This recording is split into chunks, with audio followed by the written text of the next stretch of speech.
Paradise Found by William Warren, the cradle of the human race at the North Pole.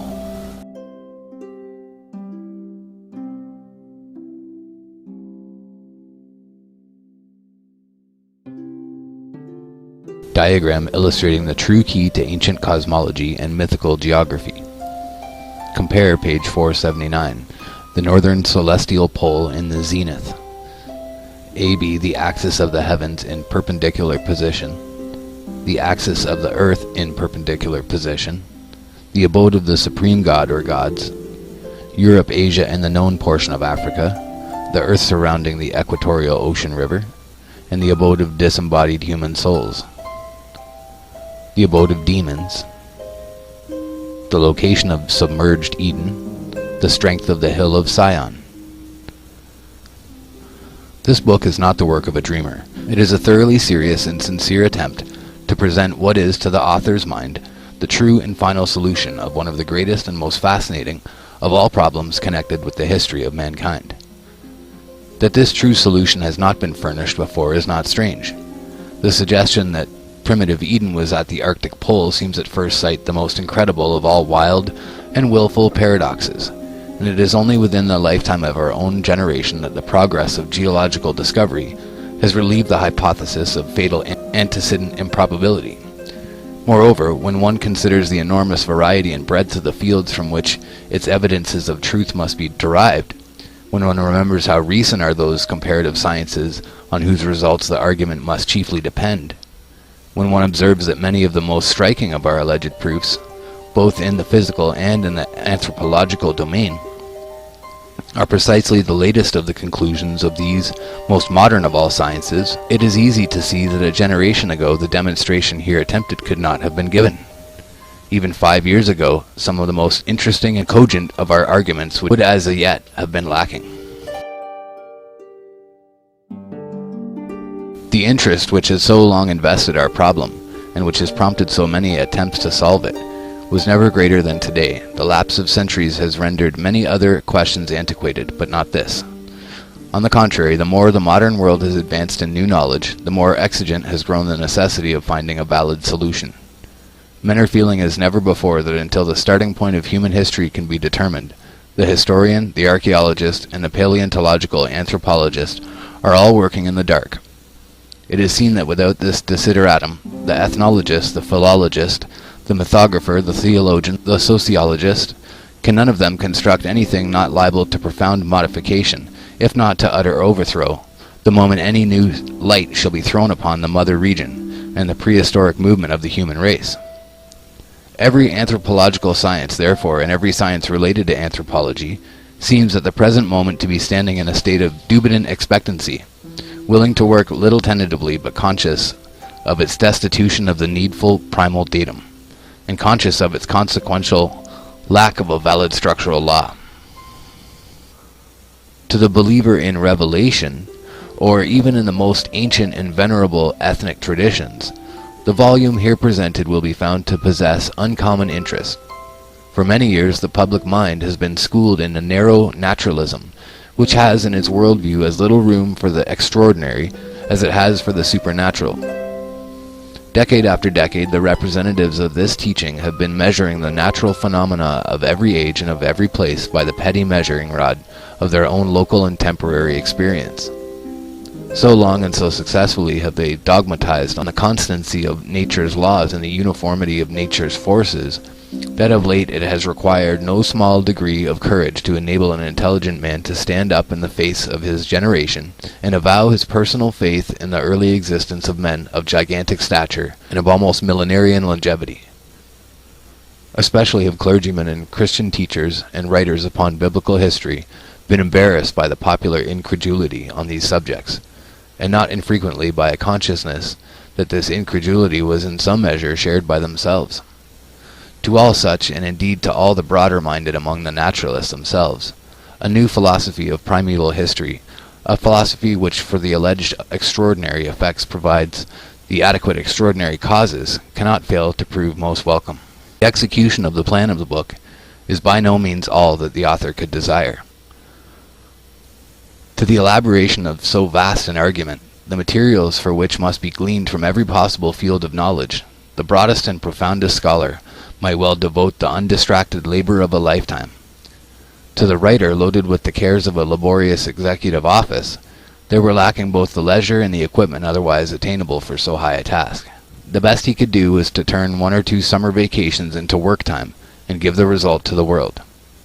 Of the correctness of his position he has no doubt, and of the preparedness of the scientific world to accept it he is also confident. To the foregoing remarks it may be proper to add that apart from its immediate purpose, the book has interest, and it is hoped value, as a contribution to the infant science of comparative mythology. By the application of the author's true key to an ancient cosmology and mythical geography, it has been possible to adjust and interpret a great variety of ancient cosmological and geographical notions never before understood by modern scholars. For example, the origin and significance of the Chinvat Bridge are here for the first time explained. The indication of the polocentric character common to the mythical systems of sacred geography among all ancient peoples will probably be new to every reader. The new light thrown upon such questions as those relating to the direction of the sacred quarter, the location of the abode of the dead, the character and position of the cosmical tree, the course of the backward flowing ocean river, the correlation of the navels of earth and heaven, not to enumerate other points, can hardly fail to attract the lively attention of all students and teachers of ancient mythology and mythical geography. To teachers of Homer, the fresh contributions toward a right understanding of Homeric cosmology are sure to prove of value, and if in the end, the work may only lead to a systematic and intelligent teaching of the long-neglected but most important science of ancient cosmology and mythical geography in all reputable universities and classical schools, it will surely not have been written in vain.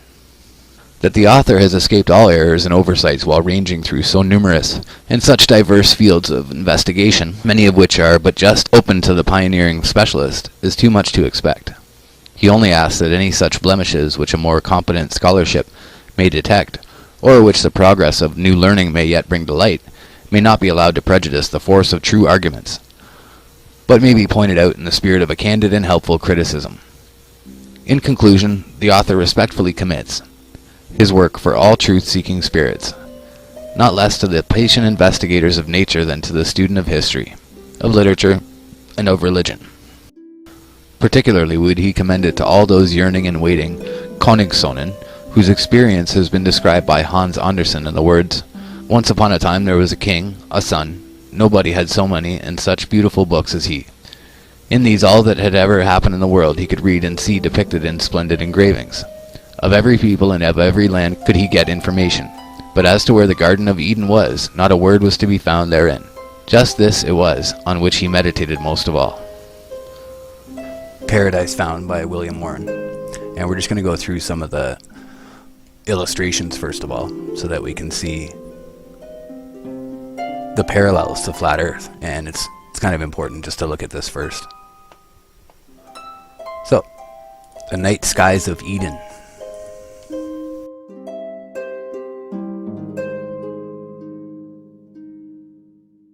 What we'll notice is that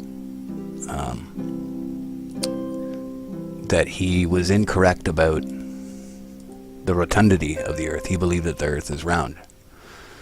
But everything else, all the other information that he adds up in this, is perfectly in tune with Flat Earth cosmology. And actually it's amazing that he missed it. It's almost as though he put this together to throw people off of the Flat Earth. Because all the information in it, even when it points to Flat Earth, they try to twist it as though it doesn't indicate a Flat Earth. And we've all seen the Egyptian cosmology pictures, and you'll see that he tries to say that the Egyptians say that the Earth was round. So, just kind of funny.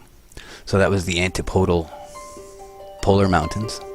This is a great chapter. We're going to get to this shortly. Part 4, the fourth part. Part 4th. The hypothesis confirmed by ethnic traditions. Chapter 1, the ancient cosmology and mythical geography. The cradle of the race in the Japanese, Chinese, Aryan, Hindu, Iranian, Persian, Akkadian, Assyrian, Babylonian, ancient Egyptian, and ancient Greek. And as I was saying, those are all perfect flat earth cosmologies. there's no doubt about it. We'll go through each one, including the Greeks. Yeah, Homer. That Homer talks about the firmament, and Hades, and heavens, and angels, and Zeus, and all of that. The heavenly chariots, the earth of the Hindus, Bharata, Kimpurusha, Haravarska, the earth of the Hindus. And we've seen that before in other... We have the CGI of that. And then again, so this would be Mount Meru in the center, sticking up. The Hindus number 2. Well, I guess that was that as well. Okay. The earth of the Persians. And again, see, that was the flat earth from above. So we'll look at it again. The North Pole. Amazing. This is the Persians. So there's Sumeru again, which ascends to the heavens. We're looking straight down at it. That's the center of the flat earth map. The North Pole ascends to the heavens there.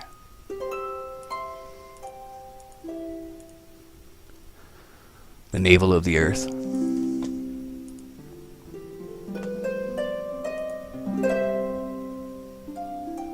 There it is.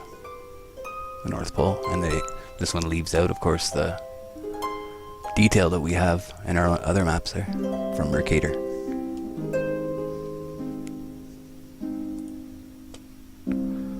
The earth of Columbus. Yeah, no, this is what the other one was that I tried to show you. The antipodal polar. I'll go back to that. This one. So I'll read a bit of this. In this cosmological conception, the upright axis of the world is poetically conceived of as a majestic pillar supporting the heavens and furnishing the pivot on which they revolve. Euripides and Aristotle unmistakably identified the pillar of Atlas with this world's axis. How interesting a feature this pillar became in ancient mythologies will be seen below in chapter 3 of this part, in chapter 2 of part 6, and elsewhere in this volume. Again, according to this view, the highest part of the Earth, its true summit, would of course be at the North Pole, and since the whole upper or northern hemisphere would in this case be conceived of as rising on all sides from the equatorial ocean toward that summit, nothing would be more natural than to view the entire upper half of the Earth as itself a vast mountain. So they feel that there's a giant mountain on the top and a giant mountain on the bottom. Extremely easy for the imagination to carry the summit of so stupendous a mountain into and far above the clouds, and even to extend it to such a height that the gods of heaven might be conceived of as having their abode upon its top. This is precisely what came to pass, and hence in the cosmology of the ancient Egyptians, Akkadians, Assyrians, Babylonians, Persians, Indians, Chinese, and others we find under various names, but always easily recognizable, this mountain of the world, this Weltberg, situated at the North Pole of the Earth, supporting or otherwise connecting with the city of the gods, and serving as the axis around which sun, moon, and stars revolve. Often we also find evidence that the under hemisphere was in like manner conceived of as an inverted mountain, antipodal to the mountain of the gods, and connecting at its apex with the abode of demons. So at the top it's the mount of gods, and on the lower it's the mount of the demons. But what we see there, what they're really showing on all their maps that he's misidentifying, is that it's actually the flat earth, and that there's a mountain in the center, and that underneath of that mountain and underneath of the flat earth is where hell is. The world of Homer.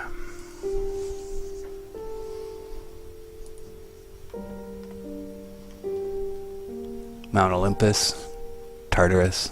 So he keeps showing it as a globe. But I'll show you the flat earth, the real way that they actually interpreted it. That's actually better.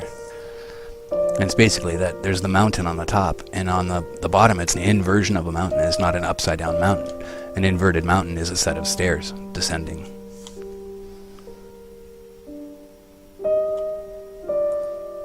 Like that. So the flat earth is here and at the North Pole here, or wherever you want to put it. But that's the antipodal version of Mount Meru that descends down at the center.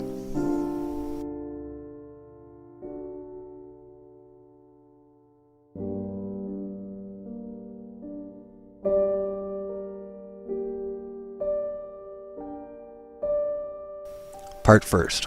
Location of Eden, state of the question. Results of the explorers, historic and legendary. Results of the theologians. Results of non-theological scholars, naturalists, ethnologists, archaeologists.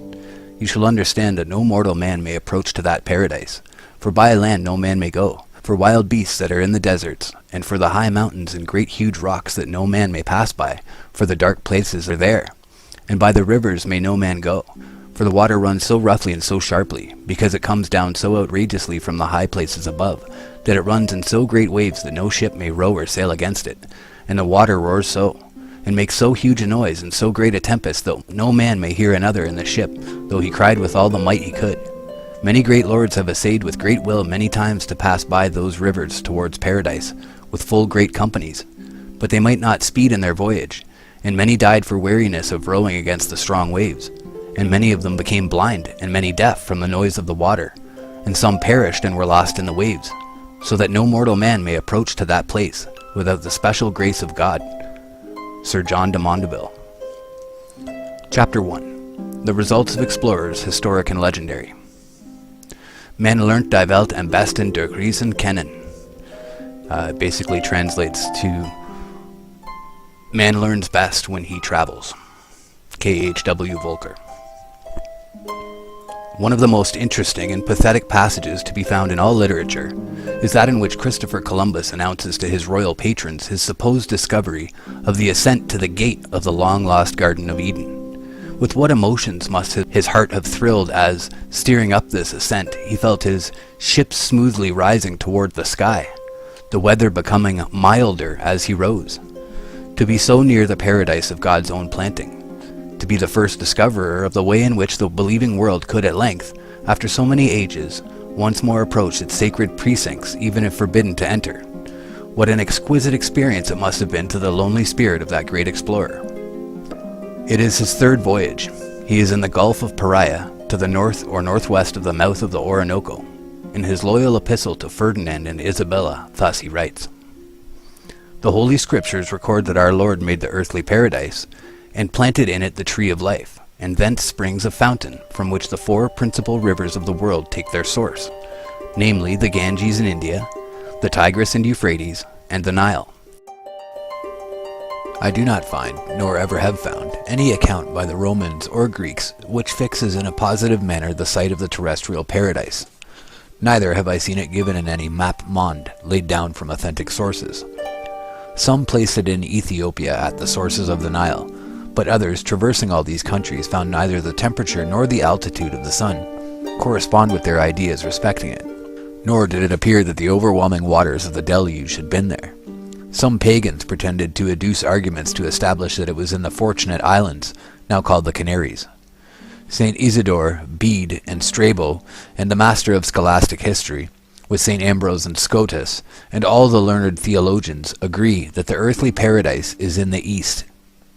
I have already described my ideas concerning this hemisphere and its form, and I have no doubt that if I could pass below the equinoctial line, after reaching the highest point of which I have spoken, I should find a much milder temperature and a variation in the stars and in the water. Not that I suppose that elevated point to be navigable, nor even that there is water there. Indeed, I believe it is impossible to ascend thither, because I am convinced that it is the spot of the earthly paradise, whither no one can go but by God's permission. But this land which your Highness have now sent me to explore is very extensive, and I think there are many other countries in the south, of which the world has never had any knowledge. I do not suppose that the earthly paradise is in the form of a rugged mountain, as the descriptions of it have made it appear, but that it is on the summit of the spot which I have described as being in the form of the stalk or stem end of a pear.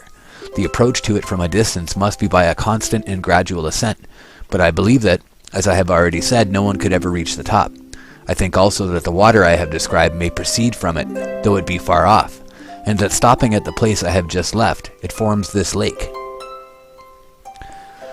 There are great indications of this being the terrestrial paradise, for its situation coincides with the opinions of the holy and wise theologians whom I have mentioned, and, moreover, the other evidences agree with the supposition. For I have never either read or heard of fresh water coming in so large a quantity in close conjunction with the water of the sea. The idea is also corroborated by the blandness of the temperature, and if the water of which I speak does not proceed from the earthly paradise, it seems to be a still greater wonder, for I do not believe that there is any river in the world so large and deep. When I left the Dragon's Mouth, which is the northernmost of the two straits which I have described, and which I so named on the day of Our Lady of August the 1st, I found that the sea ran so strongly to the westward that between the hour of Mass, when I weighed anchor, and the hour of complines, I made 65 leagues of 4 miles each. And not only was the wind not violent, but on the contrary very gentle, which confirmed me in the conclusion that in sailing southward there is a continuous ascent, while there is a corresponding descent towards the north. I hold it for certain that the waters of the sea move from east to west with the sky, and that in passing this track they hold to a more rapid course, and have thus eaten away large tracts of land, and hence has resulted this great number of islands. Indeed, these islands themselves afford an additional proof of it, for on the one hand all those which lie west and east, or a little more obliquely northwest and southeast, are broad, while those which lie north and south, or northeast and southwest, that is, in a directly contrary direction to the said winds, are narrow. Furthermore, that these islands should possess the most costly productions is to be accounted for by the mild temperature, which comes to them from heaven, since these are the most elevated parts of the world.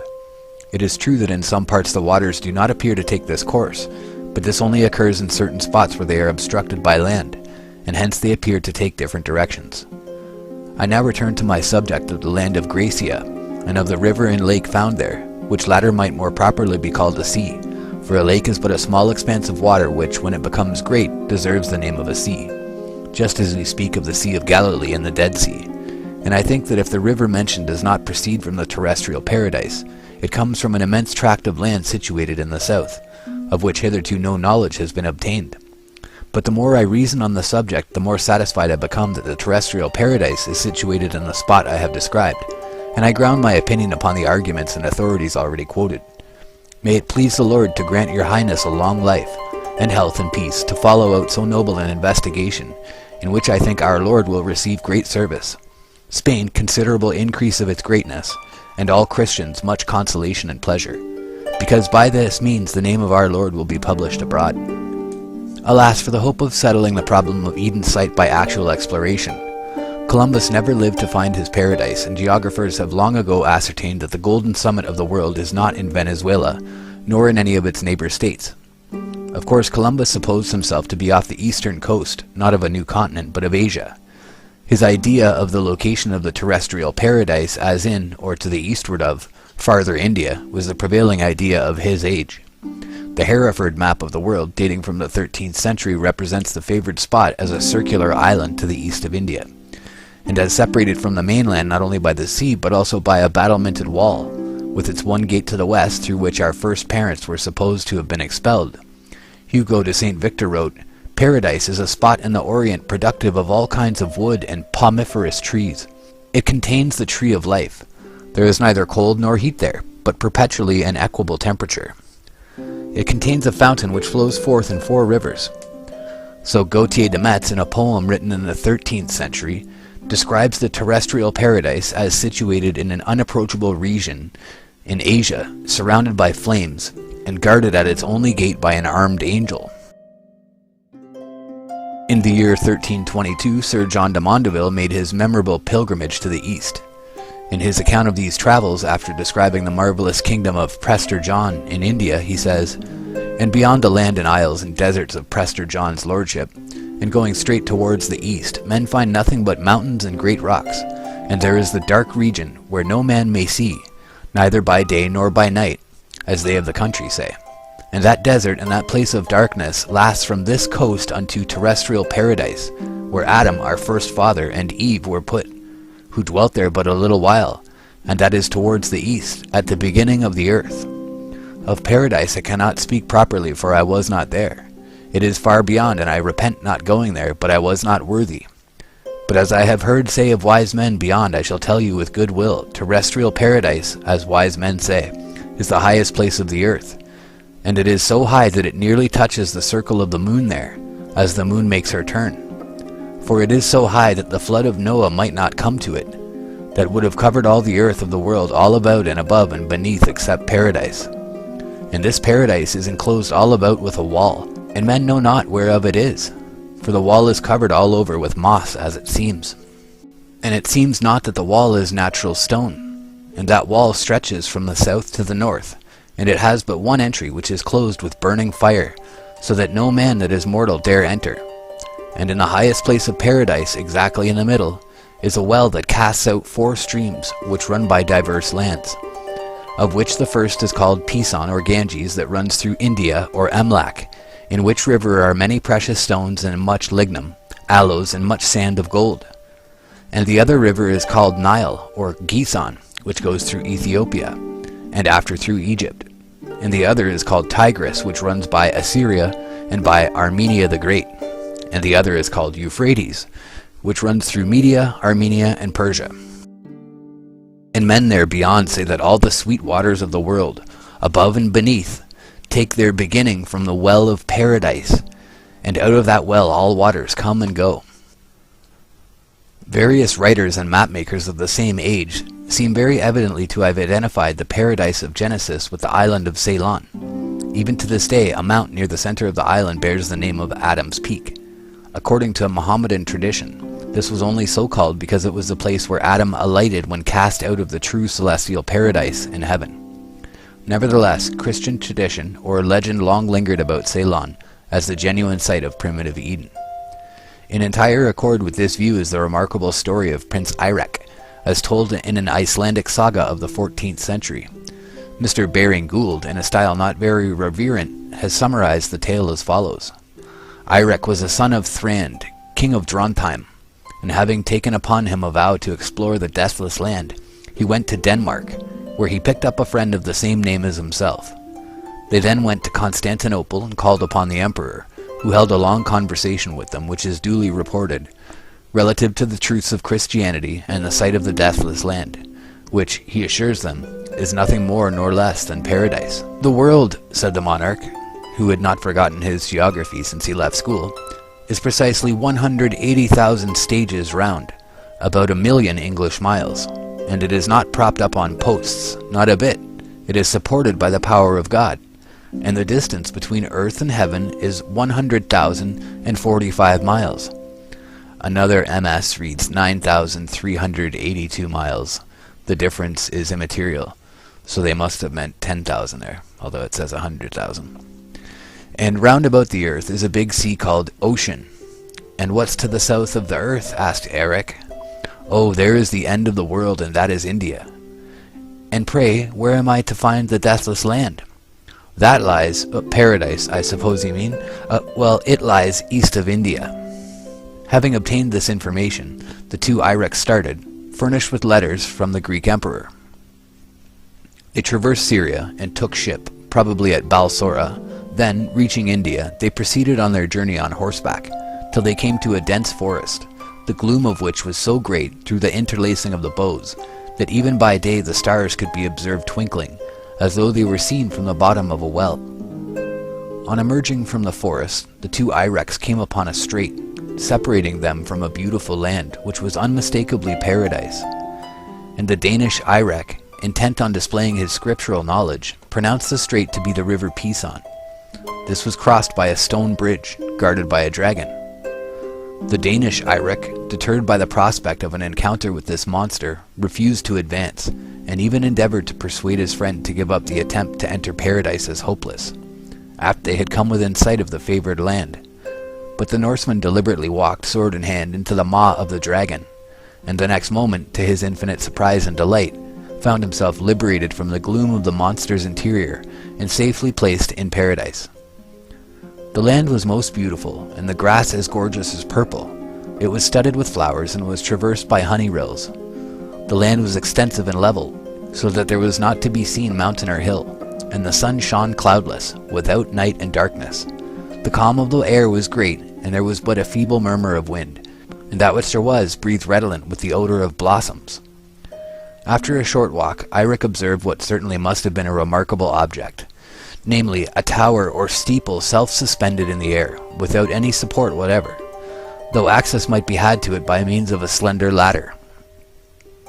By this, Eirik ascended into a loft of the tower, and found there an excellent cold collation prepared for him.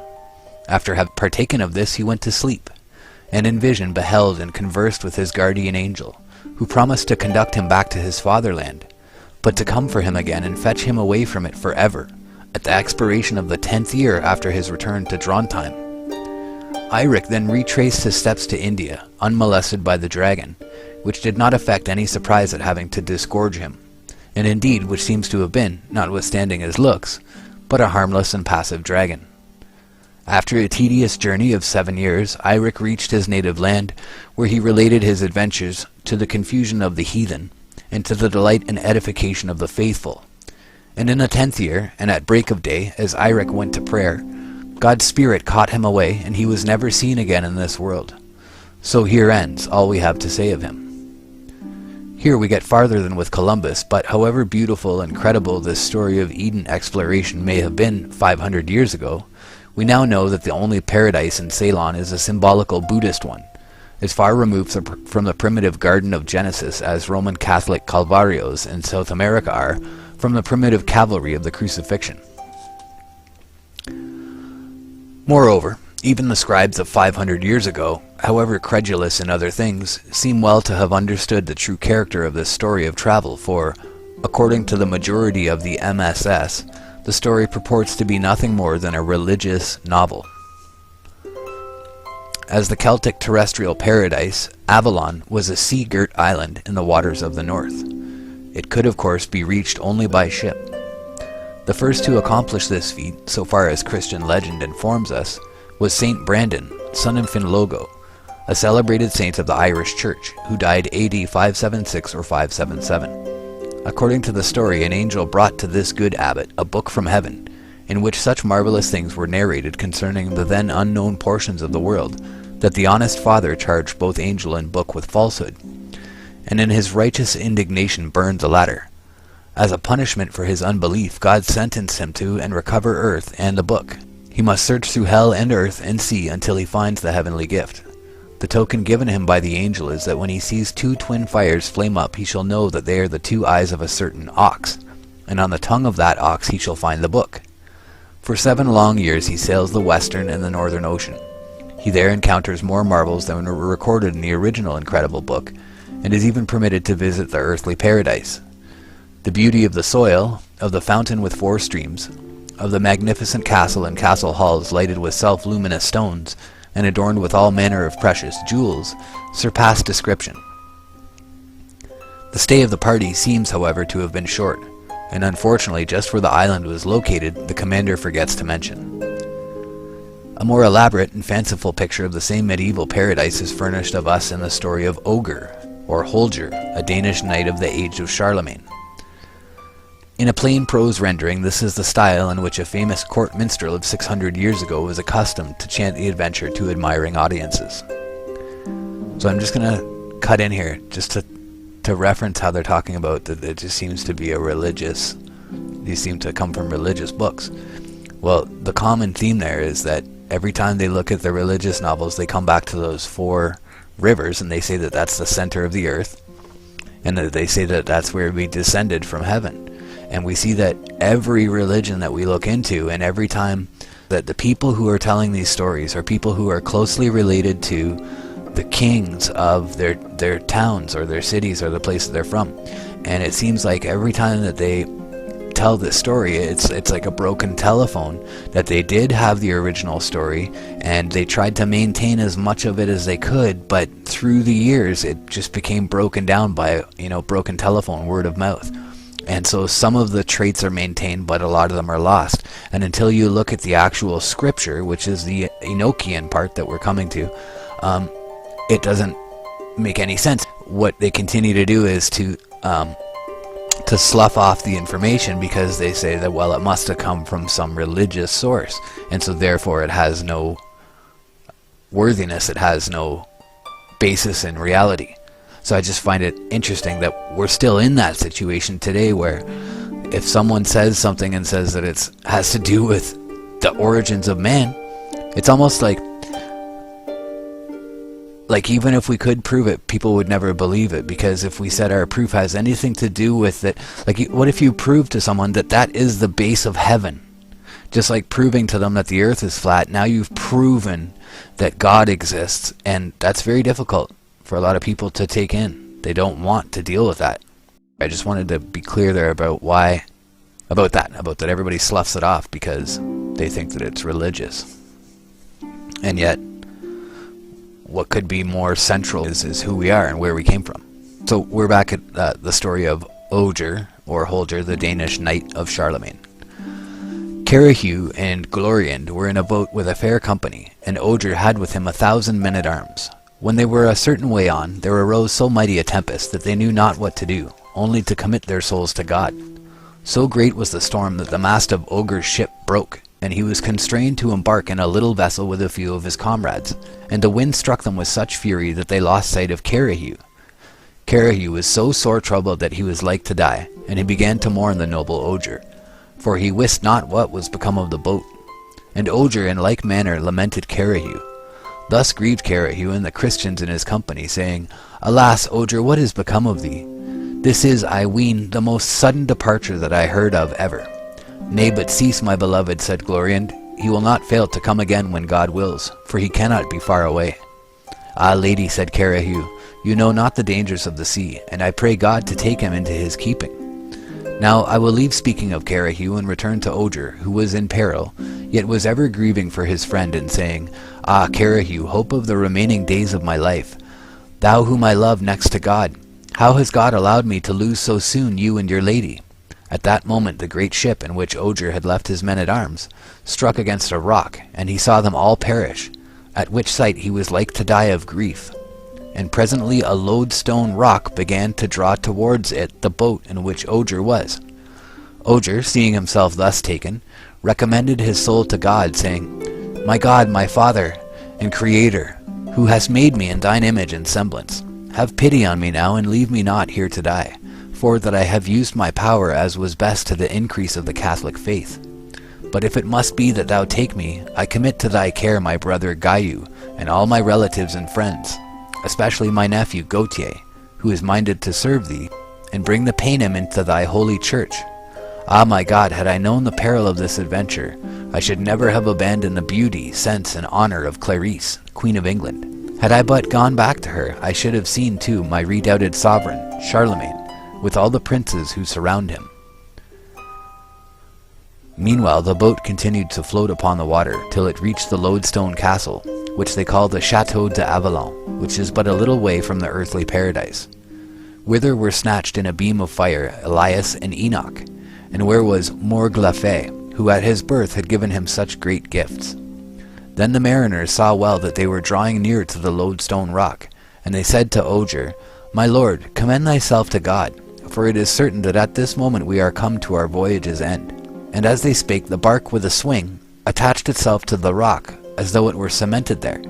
That night Oger thought over the case in which he was, but he scarce could tell of what sort it might be. And the sailors came and said to Oger, My lord, we are held here without remedy, wherefore let us look to our stores, for we are here for the remainder of our lives. To which Oger made answer, If this be so, then will I make consideration of our case, for I would assign to each one his share, to the least as to the greatest. For himself Oger kept a double portion, for it is the law of the sea that the master of the ship has as much as 2 others. But if that rule had not been, he would still have needed a double quantity, for he ate as much as 2 common men. When Oger had apportioned his share to each, he said, Masters, be sparing, I pray you, of your food as much as you may, for so soon as you have no more, be sure that I myself will throw you into the sea. The skipper answered him, My lord, thou wilt escape no better than we. Their food failed them all, one after another, and Oger cast them into the sea, and he remained alone. Then he was so troubled that he knew not what to do. Alas, my God, my Creator, said he, hast thou at this hour forsaken me? I have now no one to comfort me in my misfortune. Thereupon, whether it were his fantasy or no, it seemed to him that a voice replied, God orders that so soon as it be night thou go to a castle after thou hast come to an island, which thou wilt presently find. And when thou art on the island thou wilt find a small path leading to the castle, and whatsoever thing thou seest there, let that not affray thee. And Oger looked, but wist not who had spoken. Oger waited the return of night, to learn the truth of that which the voice foretold, and he was so amazed that he wist not what to do, but set himself to the trial. And when night came he committed himself to God, praying him for mercy, and straightway he looked and beheld the castle of Avalon, which shone wondrously. Many nights before he had seen it, but by day it was not visible. Howbeit, so soon as Ogre saw the castle, he set about to get there. He saw before him the ships that were fastened to the lodestone rock, and now he walked from ship to ship, and so gained the island. And when there, he at once set himself to scale the hill by a path which he found. When he reached the gate of the castle and sought to enter, there came before him 2 great lions, who stopped him and cast him to the ground. But Ogre sprang up and drew his sword, Curtain, and straightway cleft one of them in twain. Then the other sprang and seized Ogre by the neck, and Ogre turned round and struck off his head. When Ogre had performed this deed, he gave thanks to our Lord, and then he entered the hall of the castle, where he found many viands, and a table set as if one should dine there. But no prince nor lord could he see. Now he was so amazed to find no one, save only a horse, which sat at the table as if it had been a human being. This horse, which was called Papillon, or Psyche, waited upon Ogre, gave him to drink from a golden goblet, and at length conducted him to his chamber, and to a bed whose fairy-made coverlet of cloth of gold and ermine was la plus mignonne chose qu'il fait jamais vue, or the nicest he had ever seen. When Ogre awoke, he thought to see Papillon again, but could see neither him nor man nor woman to show him the way from the room. He saw a door, and having made the sign of the cross, sought to pass out that way.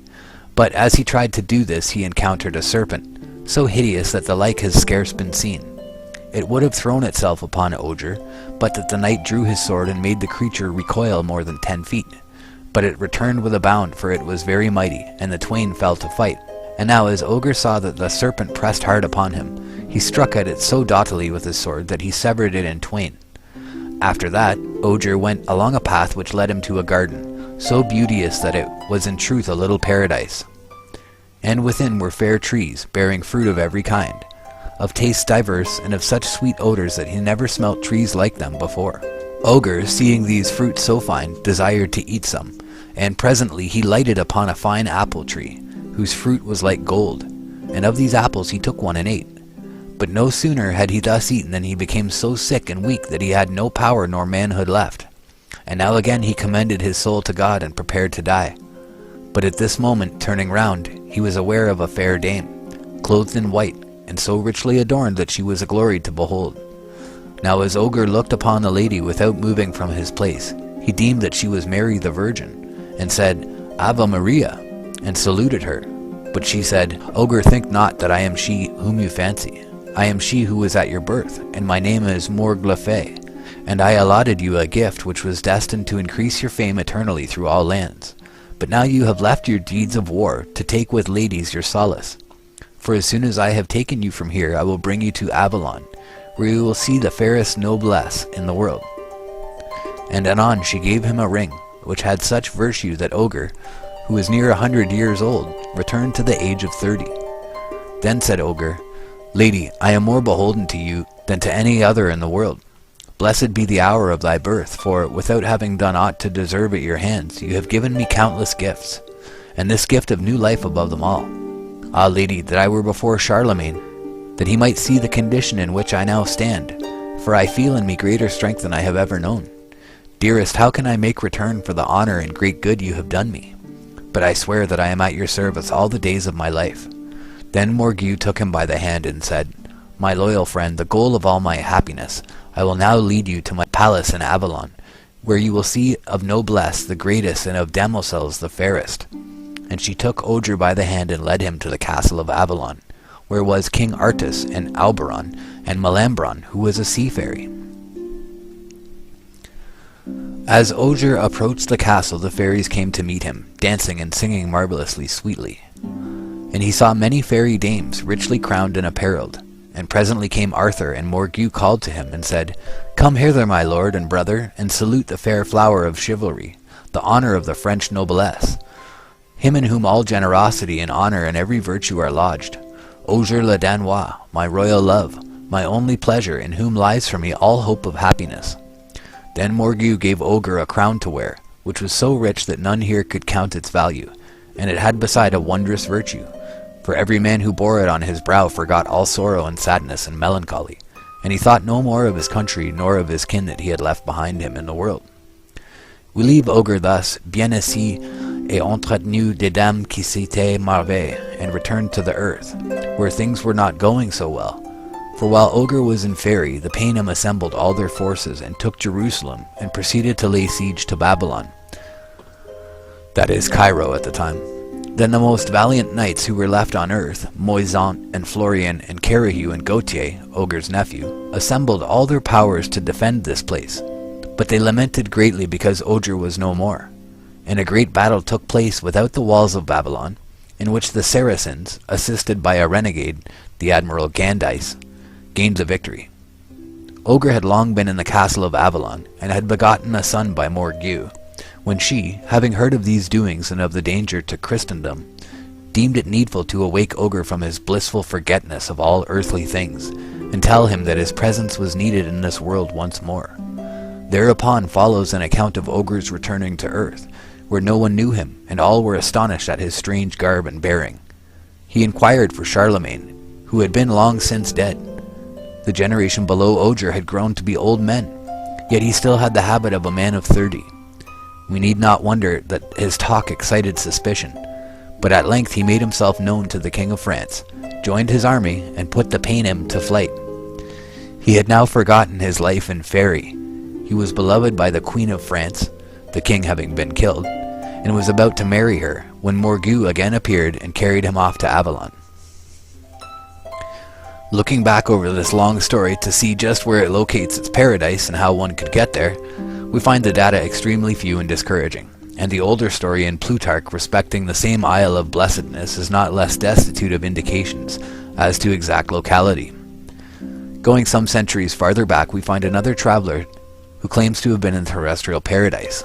He says, "As I looked towards the north, over the mountains, I saw 7 mountains full of precious balsam and odorous trees, and cinnamon and pepper.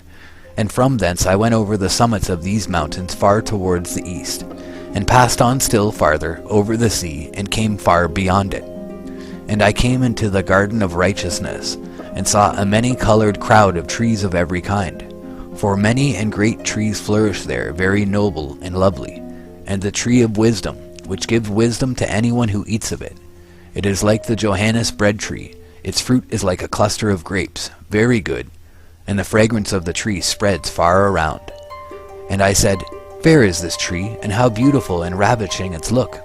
And the holy angel Raphael, who was with me, answered and said to me, This is the tree of wisdom of which thy forefathers, thy hoary first parent and thy aged first mother, ate, and found the knowledge of wisdom, and their eyes were opened, and they knew that they were naked, and were driven out of the garden." This favored explorer, who had the special advantage of being guided by a holy angel, was the unknown author of the Book of Enoch, which writing is believed by some to be as old as the 2nd century before Christ.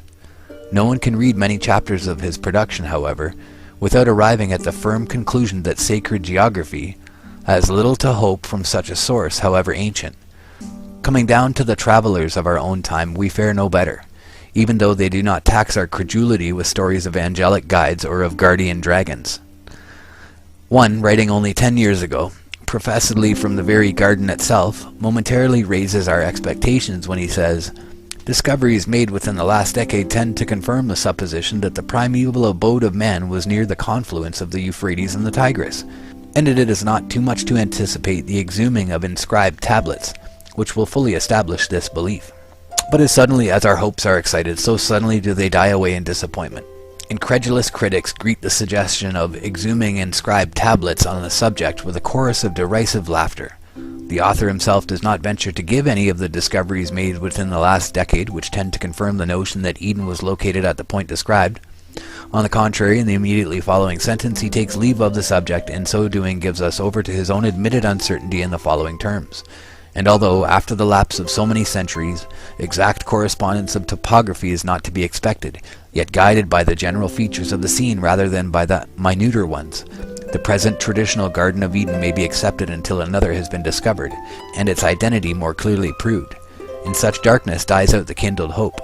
Meantime, in a letter to Sir Roderick Murchison, published in the Athenaeum, not far from the same date, the indefatigable Livingstone disclosed the secret of his tireless perambulations through Central Africa.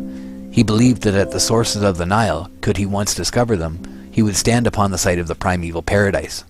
Evidently, exploration, wonderful as have been its achievements, has not yet solved the problem of the site of Eden. To this day, the word of Pindar, uttered 500 years before Christ, has remained true. Quote, "Neither by taking ship, neither by any travel on foot, to the Hyperborean field, shalt thou find the wondrous way." Chapter 2. The results of theologians. Some have placed it in the third heaven, some in the fourth, and in the heaven of the moon, in the moon itself, on a mountain near the lunar heaven, in the middle region of the air, out of the earth, upon the earth, beneath the earth, in a place that is hidden and separated from man. It has been placed under the northern pole, in Tartary, or in the place now occupied by the Caspian Sea. Others placed it in the extreme south, in the land of fire, others in the Levant, or on the shores of the Ganges, or in the island of Ceylon. It has been placed in China, or in an accessible region beyond the Black Sea, by others in America, in Africa, etc. All this from Bishop Hewitt. For me, it's very clear that it was at the North Pole, and then we had the flood, and the peoples that had been there were dislocated to the other regions after the flood. That the boat landed on Mount Ararat, or somewhere near that location. In fact, I think it's on Ararat, but the ark landed there, and the people descended there, and that's why you have civilization springing from that area, being the Middle East. But that originally that's when they found two rivers there and called them, naming them after what they called them when they were in paradise or close to paradise at Mount Meru. So they renamed those rivers for rivers that they knew before the flood.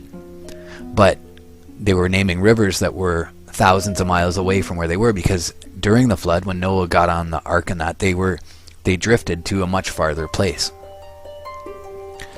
Theologians, so back to the text now. That was me talking and thinking it out loud about what I think about it. Theologians, Christian and Jewish, have in all ages differed, and irreconcilably differed, as to the location of the cradle of the human race.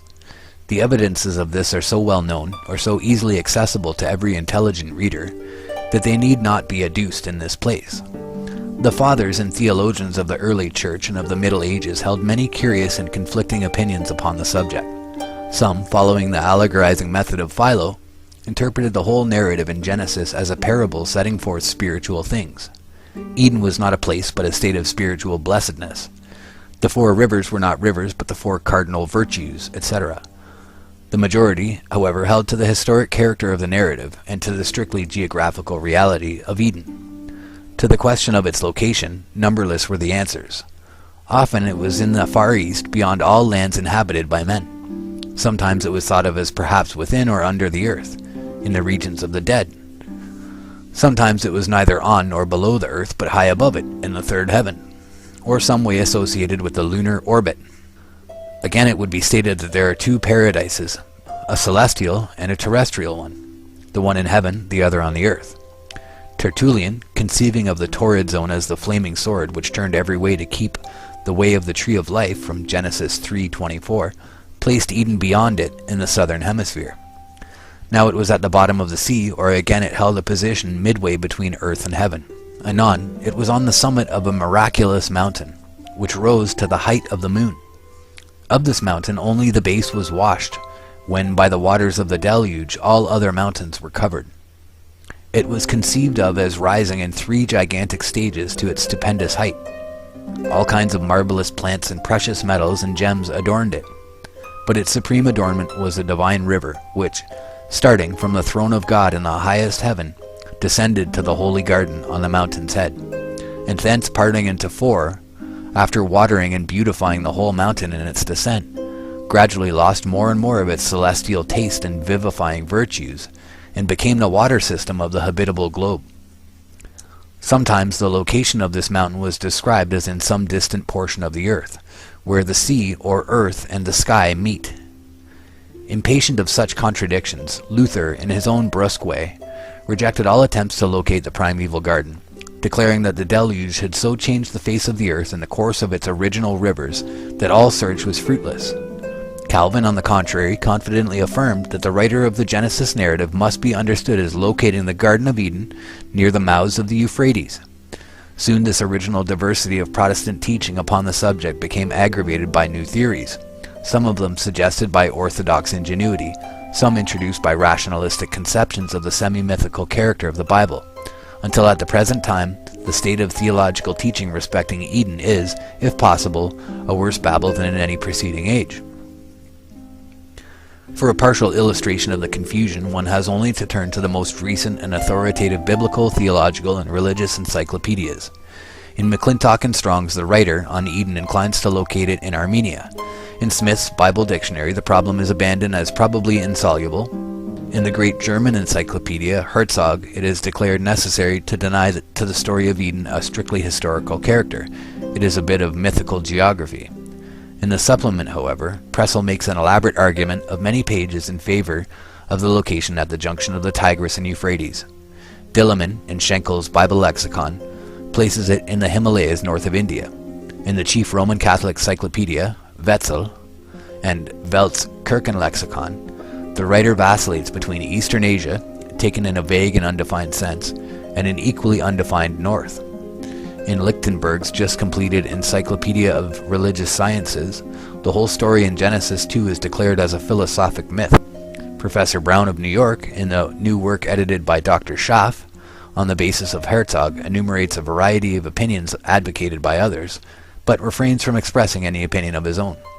Such is all the light which contemporary theology seems able to throw upon our problem. But here some plain reader of the Bible opens at the 2nd chapter of Genesis and reads, "And the Lord God planted a garden eastward in Eden, and there he put the man whom he had formed." And the plain reader asks how a believer in the Bible can doubt this passage fixes the location of the garden somewhere to the east of Palestine. But looking a little more critically, our inquirer himself quickly sees that the verse does not necessarily affirm anything as to the direction of the garden from the writer. It may naturally mean that the garden was planted in the eastern part of the land of Eden, wherever that was. And turning to the most careful and orthodox commentators, he finds that not a few take this view of it. Moreover, Mikkedim, here translated eastward, may be otherwise translated, as it is in the King James Version, in the passages of Psalms 44 and 44:12 and 56:6 and elsewhere. In fact, in the Vulgate, it is here translated a principio, in or from the beginning. Among the early Greek translators, Symmachus, Theodotion, and Aquila understood the term in the same way. Hence, nearly 200 years ago, the learned Thomas Burnet wrote as follows: "Some have thought that the word Mikkedim, Genesis 2, was to be rendered in the east or eastward as we read it, and therefore determined the site of paradise. But 'tis only the Septuagint that translates it so.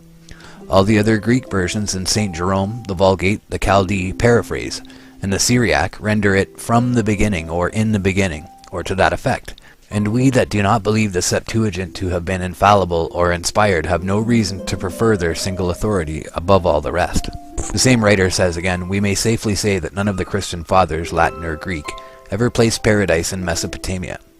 That is a conceit and innovation of some modern authors, which hath been much encouraged of late, because it gave more ease and rest as to further inquiries in an argument they could not well manage. But the 4 rivers, says our inquirer, and he reads verses 10 through 14, "And a river went out of Eden to water the garden, and from thence it was parted and became into 4 heads. The name of the first is Pison, and the name of the second river is Gihon, and the name of the third river is Hiddekel, and the 4th river is Euphrates. Surely here in the 4th river we have one undeniable landmark.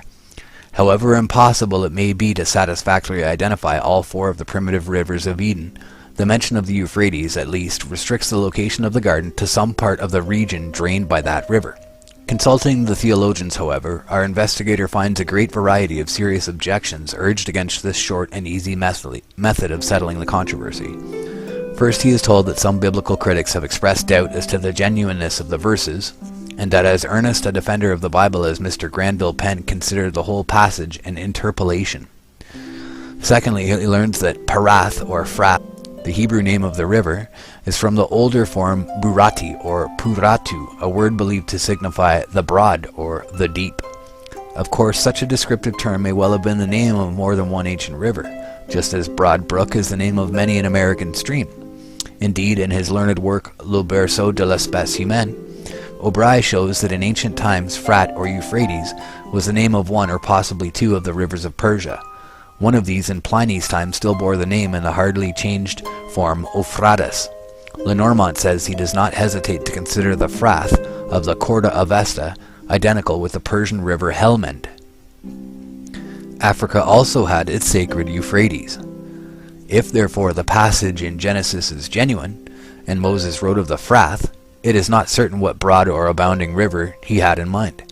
Moreover, in any case, the Euphrates of Mesopotamia is not one of four equal offshoots, into which one river proceeding out of Eden divides itself according to the statements of the text.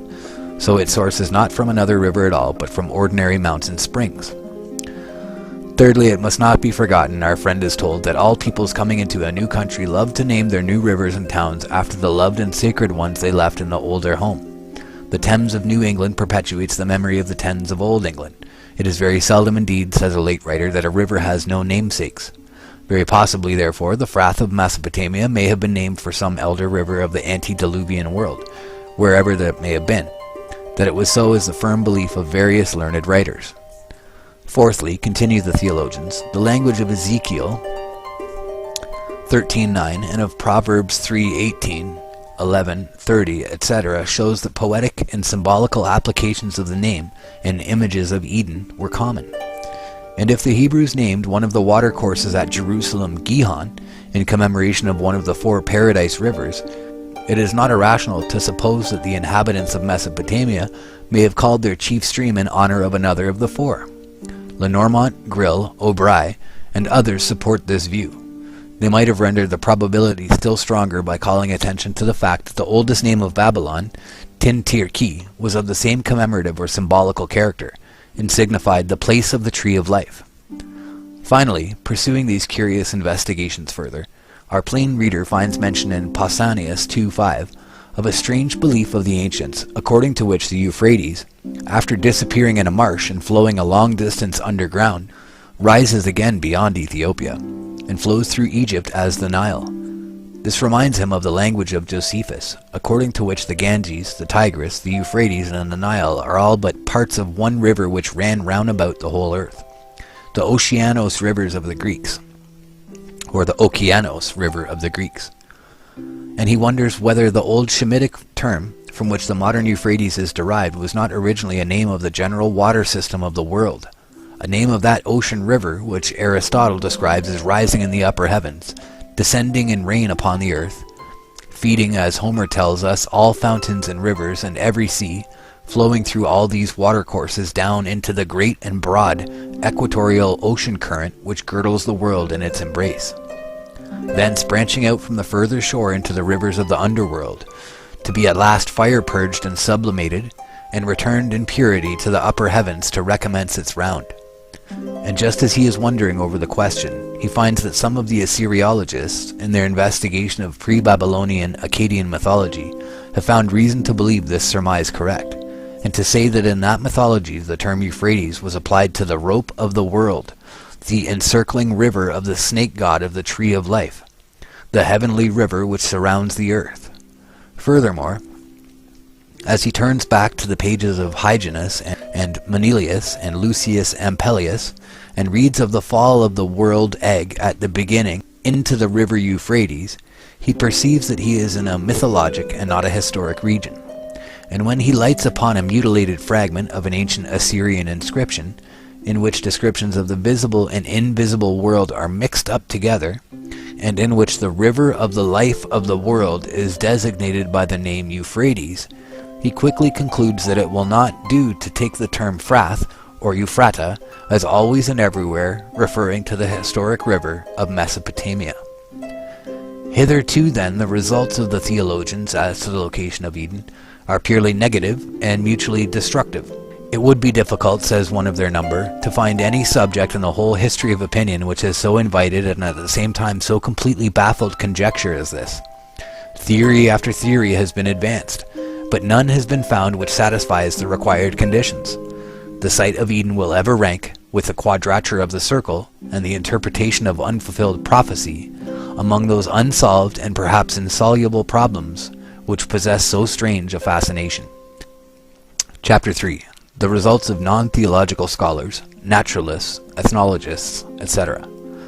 A quote from Charles Darwin. "It is useless to speculate on this subject." Charles Darwin. And we know how useful a quote from Charles Darwin has turned out to be. The location of the cradle of the human race is as much a problem for the ethnologist and anthropologist as it is for the theologian. The archaeologist, the zoologist, and even the biologist, if at all broad and philosophical in their inquiries, cannot ignore the high interest of the questions. Was there for the human race one primitive center of distribution? And if so, where was it located? 30 years ago, the pretentious American work by Knott and Glidden, entitled The Types of Mankind, a work written in opposition to the doctrine of the unity of the human race, attracted unusual attention to the former of these questions. The teaching therein put forth was that there are very many types of varieties of men without genealogical connection with each other, and that therefore a great number of primitive centers of distribution must be assumed. The avowed prejudices of the projectors of the work against certain races, particularly the African, would have rendered the influence of the work upon the scientific world extremely slight, had not contributions of some value from Dr. S. G. Morton and Professor Louis Agassiz been incorporated with it. As it was, it gave European ethnologists occasion to form and express very uncomplimentary conceptions of American representatives of ethnological research.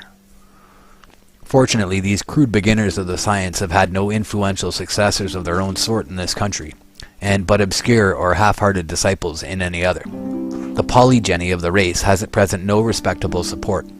Even the author of the latest and perhaps ablest of the works on the pre-Adamite hypothesis remarked, "The plural origin of mankind is a doctrine now almost entirely superseded. All schools admit the probable descent of all races from a common stock. To the second question, therefore, the attention of the scientific and archaeological world is steadily gravitating. Given one primeval point of departure for the race, where shall that point of departure be sought?"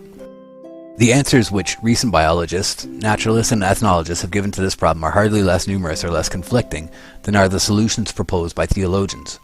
Of these answers, Professor Zechler, in a late work, enumerates 10, each having the support of eminent scientific names. In latitude they range from Greenland to Central Africa, and in longitude from America to Central Asia. Of the whole number, the two which seem to command the widest and weightiest support are, first, the hypothesis that Lemuria, a wholly imaginary, now submerged prehistoric continent under the northern portion of the Indian Ocean, was the mother region of the race, and secondly, that it was in the heart of Central Asia. The former of these sites is the one supported by Haeckel, Kaspari, Peschel, and many others. Though less positive, Darwin and Lyell seem favorable to the same location or to one in the adjoining portion of Africa. Most of the recent maps of the progressive dispersion of the race over the globe have been constructed in accordance with this theory. Perhaps the best popular summary of the arguments in its favor is that found in Oscar Peschel's Races of Men. But while biological speculation, especially in the hands of Darwinists, is strongly inclined toward the chief habitat of the ape tribes in its attempts to find man's primitive point of departure, comparative philologists, mythologists, and archaeological ethnographers have of late very strongly tended to place the cradle of mankind on the lofty plateau of Pamir in Central Asia. For these, the eminent French anthropologist Quatrefages is well entitled to speak. "We know," says this savant, "that in Asia there is a vast region bounded on the south and southwest by the Himalayas, on the west by the Bolor Mountains, on the northwest by the Alatau, and on the north by the Altai Range and its offshoots, on the east by the King Khan, on the south and southeast by the Felina and Kwenlun. Judging of it by what exists at the present day, this great central region might be regarded as having included the cradle of the human race. In fact, the three fundamental types of all the races of mankind are represented in the populations grouped around this region. The Negro races are the furthest removed from it, but have nevertheless marine stations, in which they are found pure or mixed, from the Kyushu to the Andaman Islands. On the continent, they have mingled their blood with nearly all the inferior castes and classes of the two Gangetic peninsulas. They are still found pure in each of them. They ascend as far as Nepal, and according to Elphinstone, spread to the west as far as the Persian Gulf and Lake Zare. The yellow race, pure or mixed here and there with white elements, seems alone to occupy the area in question. The circumference of this region is peopled by it to the north, the east, the southeast, and the west. In the south it is more mixed, but it nonetheless forms an important element of the population. By its allophilian representative seems to have disputed the possession of even the central area itself with the yellow race. In early times, we find the Yu Qi, the Wu sons, to the north of Huangho, and at the present day in Little Tibet, in eastern Tibet, small islands of white populations have been pointed out. The Miao Tse occupy the mountainous regions of China. The Sayapus are proof against all attacks in the gorges of Bolor. On the confines of this area, we find to the east the Ainos and the Japanese of high caste, the Tinguyans of the Philippine Islands, to the south the Hindus. To the southwest and west, the white element, pure or mixed, is completely predominant. No other region on the face of the globe, no other region presents similar reunion of the extreme types of the human race distributed around a common center. This fact of itself might suggest to the naturalist the conjecture which I have expressed above, but we may appeal to other considerations. One of the weightiest of these is drawn from philology. The three fundamental forms of human language are found in the same region and in analogous connections. In the center and the southeast of our area, the monosyllabic languages are represented by the Chinese, the Annamite, the Siamese, and the Tibetan. As agglutinative languages, we find from the northeast to the northwest the group of the Ugro-Japanese, in the south that of the Dravidians and the Malays, and in the west the Turkish languages. Lastly, Sanskrit with its derivatives and the Iranian languages represent, in the south and southwest, the inflectional languages. With the linguistic types accumulated around the central region of Asia, all human languages are connected, either by their vocabulary or their grammar. Some of these Asiatic languages resemble very closely languages spoken in regions far removed, or separated from the area in question by very different languages. Lastly, it is from Asia again that our earliest tame domestic animals have come. Isidore Geoffroy Saint Hilaire is entirely agreed on this point with Dureau de la Malle. Thus, taking into account only the present epoch, everything leads us back to this central plateau, or rather this vast enclosure. Here we are inclined to say to ourselves, the first human beings appeared, and multiplied down to the moment when the populations overflowed like a bowl which is too full, and poured themselves out in human waves in all directions. This view of the location of the first center of the race is very widely accepted. It has the support of many great names. To its establishment, contributions have been made by scholars in a great variety of fields. Among them may be mentioned Layson, Bernoof, Ewald, Renan, O'Bry, de Eckstein, Hofer, Senart, Maspero, Lenormant, etc. Perhaps the most important single treatise representing the view is O'Bry's Cradle of the Human Species, a work of singular interest to every scholar. But the latest writers on the question are by no means confined to the two locations just mentioned. The difficulty of accounting for the first advent of human beings in America, without supposing in early times a closer land connection between the eastern and western hemispheres in the intertropical regions that now exists, has led not a few ethnologists to postulate a lost Atlantis, including perhaps the Canary and Madeira Islands or the Azores, or located to the north or south of them, and to place it in the fountainhead of the streams of population which colonized both the Old and the New World. Another location lately advanced with great confidence and supported with remarkable acuteness and learning is that advocated by Dr. Friedrich Delitzsch in his valuable work entitled Wohllage das Paradies. This site is on the Euphrates between Baghdad and Babylon, and the author's construction the four rivers are the great canal west of the Euphrates, called by the Greeks the Palakopas, the Shat and Nil, and the lower Tigris and Euphrates. But despite the conceded ability of the plea, there seems at present little prospect that it will secure acceptance among scholars. The distinguished Theodor Noldke, in a recent review, while cordially praising the learning and ingenuity of the work, professes himself unmoved by its arguments. Similarly, a critic in this country writes, "Unfortunately for the theory so powerfully advanced, almost all the linguistic evidences by which it is supported are still of doubtful value.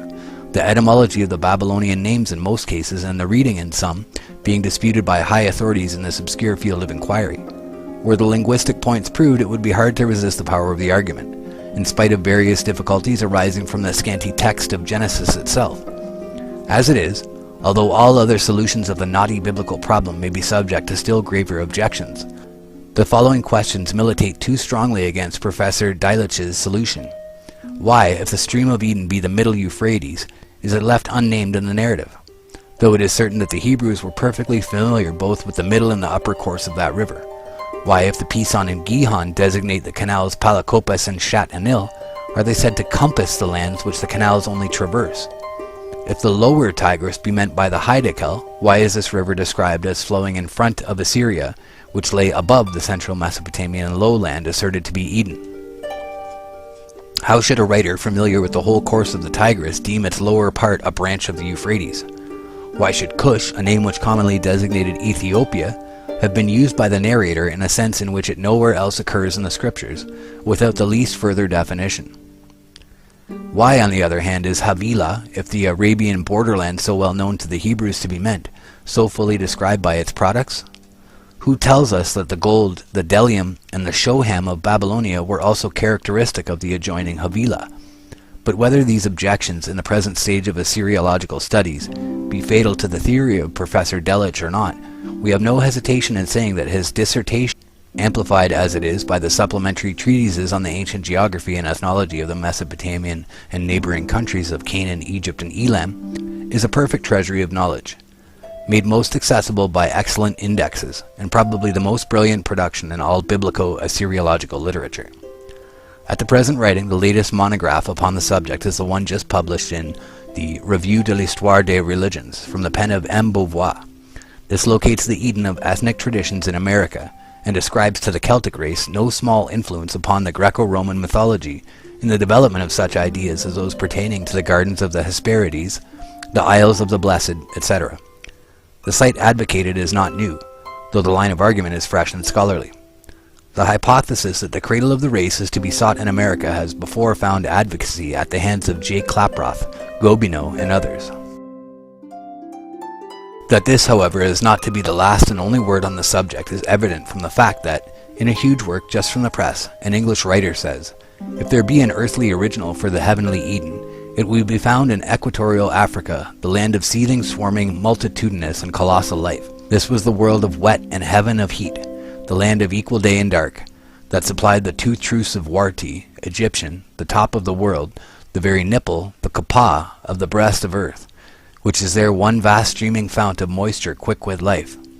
So surely as a topographical Meru is found in Habesh, so surely is the earthly paradise the original of the mythical which was carried forth over the world by the migrations from Cam, to be found there, if at all." In fine, so resultless seem all discussions and investigations in this field that in his work on the Patriarchs of Humanity, Dr. Julius Grill, like Noldke, prefers to locate lost paradise in utopia, and to deny it all historic reality. Evidently the naturalists and the ethnologists, the comparative mythologists, and Kulturgeschichtschreiber have not yet solved the problem. Their mother region of the human race is as elusive and protean as are any of the terrestrial Edens of theology, or of legend, or of poetry. Thus far, then, all search has been fruitless. Paradise is indeed lost. The explorer cannot find it. The theologian, the naturalist, and the archaeologist have all sought it in vain. Representative voices out of every camp are heard confessing utter ignorance as to the region where human history began. The problem, says Professor Ebers, remains unanswered. End chapter 3. Chapter 4. Part 2. A new hypothesis.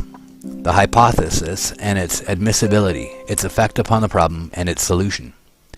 When Newton said, hypotheses non fingo, he did not mean that he deprived himself of the facilities of investigation afforded by assuming in the first instance what he hoped ultimately to be able to prove. Without such assumption, science could never have attained its present state. John Stuart Mill. In scientific investigations, it is permitted to invent any hypothesis, and if it explains various large and independent classes of facts, it rises to the rank of a well-grounded theory. Charles Darwin. Chapter 1. The Hypothesis. The golden guess is morning stall to the full round of truth. Tennyson. From the foregoing chapters it would seem as if nearly every imaginable site for the Gan Eden of Genesis had been proposed, examined, and found unavailable. One, however, remains, a region of rarest interest in astronomical, physical, and historical geography, the natural center of the only historic hemisphere. Considering the fascination of the subject, and the inexhaustible ingenuity that has been expended upon it, it seems remarkable that it should be left to the closing years of the 19th century to bring forward and seriously to test the proposition that the cradle of the human race, the Eden of primitive tradition, was situated at the North Pole, in a country submerged at the time of the deluge. This is the hypothesis which it is proposed in the following pages to examine, and according to the evidences to adjudge. We propose to make the test both strict and comprehensive. Hypothesis, however promising, must be brought face to face with reality. Ours, like its numberless predecessors, must be rejected if the solid facts of any of the following sciences show that it is inadmissible. General geogony, or the science of the origin of the earth, is point 1. Point 2. Mathematical or astronomical geography, particularly its teaching as to the inhabitableness or uninhabitableness of the circumpolar region with respect to light. Point 3. Physiographical geology, particularly its teachings as to the probability or improbability of the former existence and subsequent submersion of a circumpolar country. Point 4. Prehistoric climatology, particularly with reference to the temperature at the pole at the time of the beginning of human history. Point 5. Paleontological botany. Point 6. Paleontological zoology. Point 7. Paleontological anthropology and ethnology. And point 8. Comparative mythology viewed as the science of the oldest traditionary beliefs and memories of mankind. On the contrary, if the hypothesis is capable of meeting this eightfold test, and especially if we can show not only that it is admissible, but also that in greater or less degree it is supported by the positive evidence of the facts in nearly all of these fields of knowledge, we shall afford a much more complete and convincing verification than is at all usual in matters of prehistoric research. Footnotes 47.1. As to the alleged newness of the above hypothesis, it is proper to say that something like a year elapsed after its full acceptance and public announcement by the writer before he could find any evidence that it had ever been entertained or advocated by any other person. He then met with the allusion in the passage quoted from Bishop Hewitt as a motto to chapter 2 of the preceding part, and with a similar allusion in an anonymous article in Dickens' All the Year Round. Whether these were more than rhetorical flourishes he was long in doubt. Not until after the manuscript of the present work had been completed, packed, and addressed to the publishers, was the doubt resolved by finding in an anonymous English magazine article of more than 30 years ago this brief statement: Pastelius, or Pastellus, will have it that paradise was under the North Pole. Who Pastellus was and what he wrote upon the subject remain to be investigated. Suffice to say that up to the date of this writing the author has found no book or tractate in which the above hypothesis has ever been advocated. This fact renders some of the mottos prefixed to the chapters farther on remarkably significant and impressive. In many cases their authors express truths which they themselves did not perceive. Chapter 2. Important new features at once introduced into the problem of the site of Eden. Significance of these for a valid solution. A quote from John Stuart Mill, quote, "It appears then to be a condition of a genuinely scientific hypothesis that it be not destined always to remain an hypothesis, but be certain to be either proved or disproved by that comparison with observed facts which is termed verification. Verification is proof. If the supposition accords with the phenomena, there needs no other evidence of it." John Stuart Mill. It is evident, on a moment's thought, that our hypothesis immediately and materially modifies the whole problem of the location of paradise. Given a prehistoric circumpolar continent at the North Pole, as the cradle of the race, what must have been marked and memorable features of that primitive abode? 1. To the first men there would have been but one day and one night in a year. 2. The stars, instead of seeming to rise and set, would have had an apparently horizontal motion round and round the observer from left to right. The pole, the unmoving center point of the heavens, directly overhead, would naturally have seemed to be the top of the world, the true heaven, the changeless seat of the supreme, all-ruling God. And if, accordingly, through all the long lifetime of the antediluvian world, the circumpolar sky was to human thought the true abode of God, the oldest post-diluvian peoples, though scattered down the sides of the globe half or two-thirds the distance to the equator, could not easily have forgotten that at the center and true top of the rotating sky was the throne of its great Creator, and that there, in the far north, was the sacred quarter of the world. Standing at the pole of the earth, an observer would be not only directly under the center of the celestial hemisphere, but also directly on the center of the surface of the terrestrial hemisphere. There and there alone the heavenly bodies would move in horizontal planes round and round him everywhere, at an apparently equal distance, and he would seem to himself to stand on the one precise center point of the entire earth. Every departure of a few miles in any direction from this polar position would at once confirm this first impression. If therefore primeval Eden was at the pole, the descendants of the first man, going away from such an original country, could hardly have failed to remember it as the center of all lands, the omphalos of the whole earth. Supposing the first man to have been located in the central and most elevated portion of the hypothetical Eden land, the streams there originating and flowing seaward would have flowed not in one but in various opposite directions toward all the cardinal points of the horizon. Moreover, all of these streams being obviously fed not by each other, but by the rain from heaven, it would not have required a very powerful imagination to conceive of them as parts of a finer and more celestial stream, whose head springs were in the sky. If finally the streams flowing in the opposite directions grew at length into four opposite flowing rivers, flumina principalia, as many old theologians have called them, dividing the circumpolar land into four nearly equal quarters, it would have constituted a never-to-be-forgotten feature of that first home of men. In another chapter we shall expose the baselessness of the popular impression that at the pole 6 months of every 12 are spent in darkness, and shall show that, on the contrary, less than 1/5 of the year is so spent, while more than 4/5 are spent in light. This being true, a primitive abode in that part of the world would have been remembered by the descendants of the first man as preeminently a land of beauty, preeminently the home of the sun. Moreover, Arctic explorers find it impossible to describe the nocturnal splendors of the aurora borealis in those regions, the whole top of the globe oft-times seeming veiled in and over canopied with quivering curtains, and banners and streamers of living, leaping flame. It is therefore easy to believe that, once exiled from such a home, mankind would ever have looked back to it as an abode of unearthly and preternatural effulgence, a home fit for the occupancy of gods and holy immortals. Finally, point 7, assuming the prevalence of an equable tropical temperature, we find the biological conditions of the region, such as the extraordinary prevalence of daylight, the intenser terrestrial magnetism, and the unparalleled electric forces which feed the northern lights, all combining to raise a high probability that if ever such a land as we have supposed existed, it must have presented forms of life surpassing those with which we are familiar, a flora and fauna of almost unimagined vigor and luxuriance of development. Under such conditions, men themselves may well have had a stature and strength and longevity never attained since the deluge, which destroyed the world that then was, and immediately or ultimately occasioned the translocation of the seed of our new post-diluvian humanity into the cold and barren and desolate regions of the northern temperate zone. And if the first men were of the stature and strength and longevity supposed, how certainly would traditions of the fact linger in the memory of mankind long after its exile from its earlier and happier home.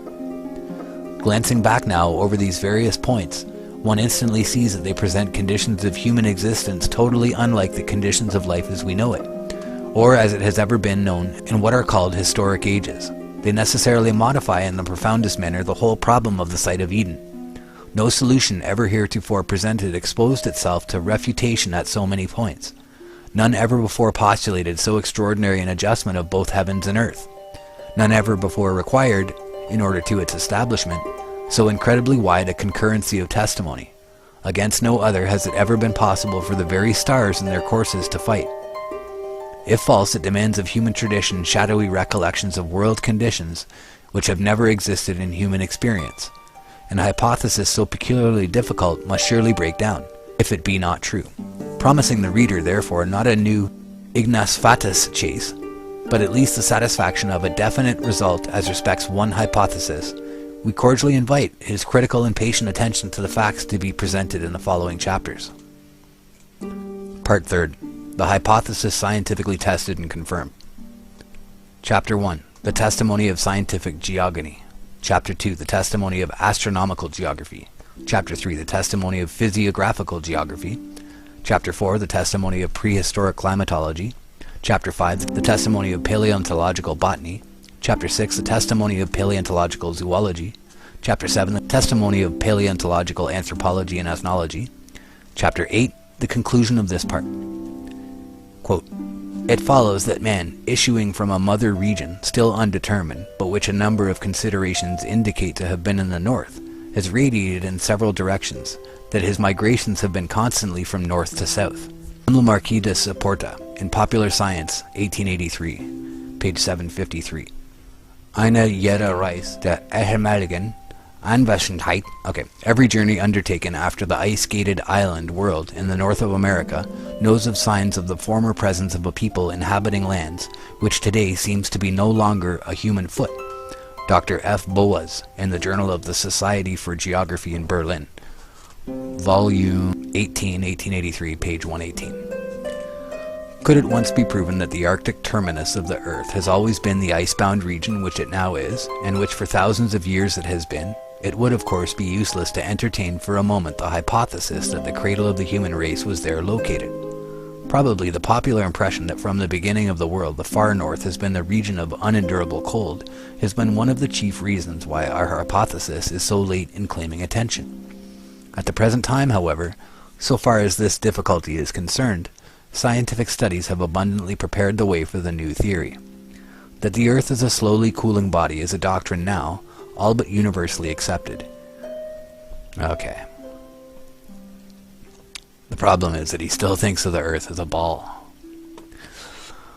In saying this, we say nothing for or against the so-called nebular hypothesis of the origin of the world. For both friends and foes of this unproven hypothesis believe in what is termed the secular cooling or refrigeration of the Earth. All authorities in this field hold and teach that the time was when the slowly solidifying planet was too hot to support any form of life, and that only at some particular time in the cooling process was there a temperature reached which was adapted to the necessities of living things. On what portion of the Earth's surface now would this temperature first be reached, or would it everywhere be reached at the same time? These are most interesting questions, and the writer has often marveled that in scientific treatises on the cooling globe, we're going to skip. This is about solar heating and cooling. We know from some of the other stuff that we looked at that once you get past a certain point going northward, it does become warm. And the reason that I think that is, as mentioned in other texts, is that there's actually warm air blowing down from the heavens above. So I'm going to skip this part entirely because that's all that it is. It talks about the cooling of the Earth mass.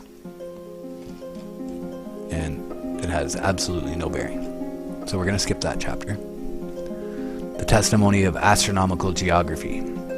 The nights are never so dark at the pole as in other regions, for the moon and stars seem to possess twice as much light and effulgence. In addition, there is a continuous light in the north, the varied shades and play of which are amongst the strangest phenomena of nature. From Rambossen's Astronomy. The fact which gives the phenomena of the polar aurora its greatest importance is that the earth becomes self-luminous, that, besides the light, which as a plane it receives from the central body, it shows a capability of sustaining a luminous process proper to itself. From Humboldt. We are apt to think of an unbroken night of 6 months at the pole. Eminent scientific authorities speak as if this conception were correct. Thus, Professor Geikie, in his admirable New Manual of Geology, writing of the Arctic flora of the Miocene age, says, "When we remember that this vegetation grew luxuriantly within 8 degrees and 15 minutes of the North Pole, in a region which is in darkness for half of the year, we can realize the difficulty of the problem in the distribution of climate which these facts present to the geologist." In like manner, Sir Charles Lyell, discussing the question of the possibility of whales reaching the supposed open sea at the pole, says, "They could pass under considerable barriers of ice, provided there were openings here and there, and so they may, perhaps, reach a more open sea near the pole, and find sustenance there during a day of more than 5 months' duration." From such representations as these, the reader naturally carries away the impression that daylight lasts at the pole somewhat over 5 months, while all the rest of the year the region is shrouded in darkness. Were this true, it would certainly be an unpromising region in which to search for the terrestrial paradise. Fortunately for our hypothesis, this conception of the duration of the polar night is very far from true. The half-yearly reign of darkness exists only in the uninstructed imagination. Astronomical geography teaches that, as respects daylight, the polar regions are and always have been the most favored portions of the globe. As early a popularizer of natural science as the Reverend Thomas Dick set forth the real facts as follows. Quote, "Under the poles, where the darkness of night would continue 6 months without intermission if there were no refraction, Total darkness does not prevail one half of this period.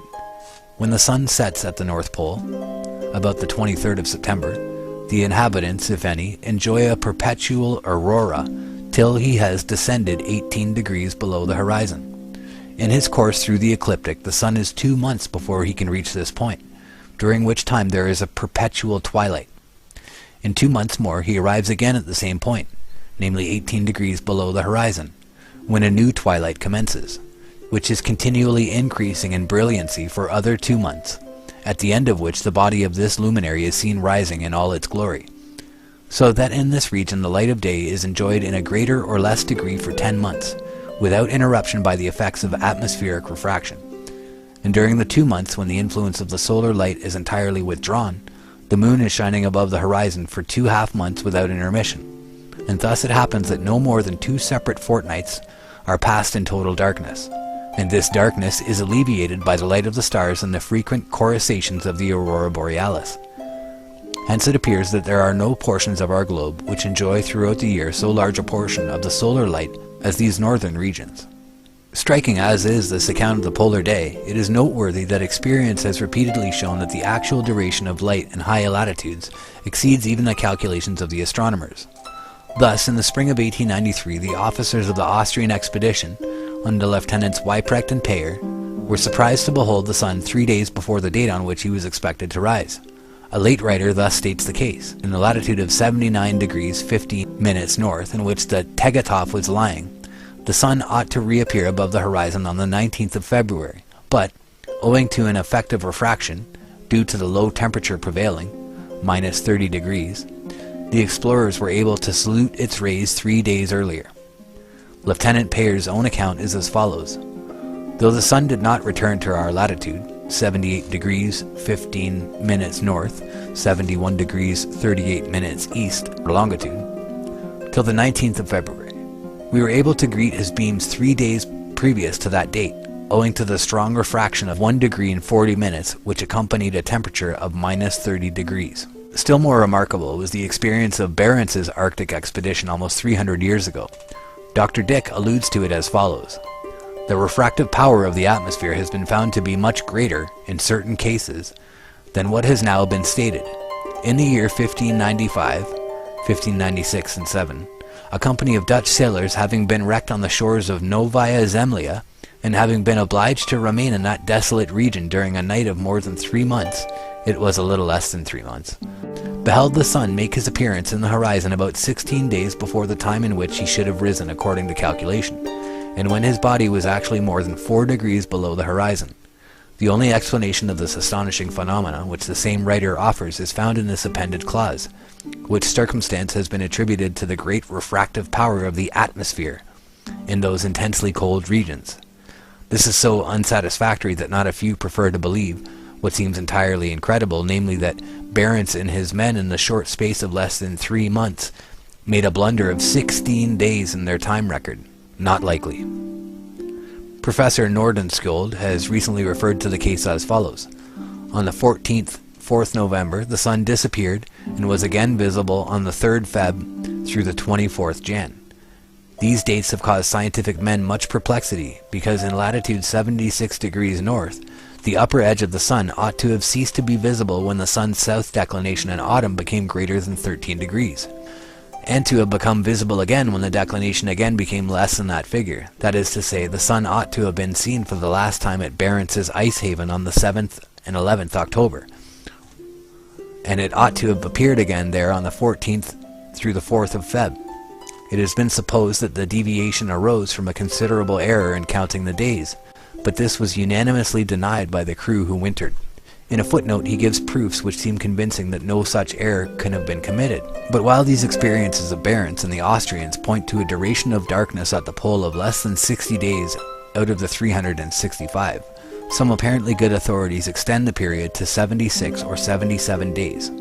Thus Captain Bedford Pym of the Royal Navy of Great Britain makes the following statement: on the 16th of March the sun rises, preceded by a long dawn of 47 days, namely from the 29th of January, when the first glimmer of light appears. On the 25th of September the sun sets, and after a twilight of 48 days, namely on the 13th November, darkness reigns supreme, so far as the sun is concerned, for 76 days, followed by one long period of light, the sun remaining above the horizon 194 days. The year, therefore, is thus divided at the pole: 194 days sun, 76 days darkness, 47 days dawn, 48 twilight. Even according to this account, we should have at the pole only 76 days of darkness to 289 days of light in the year. In other words, instead of being in darkness little short of half of the time, as at the equator, one would be in darkness but about 1/4 of the time.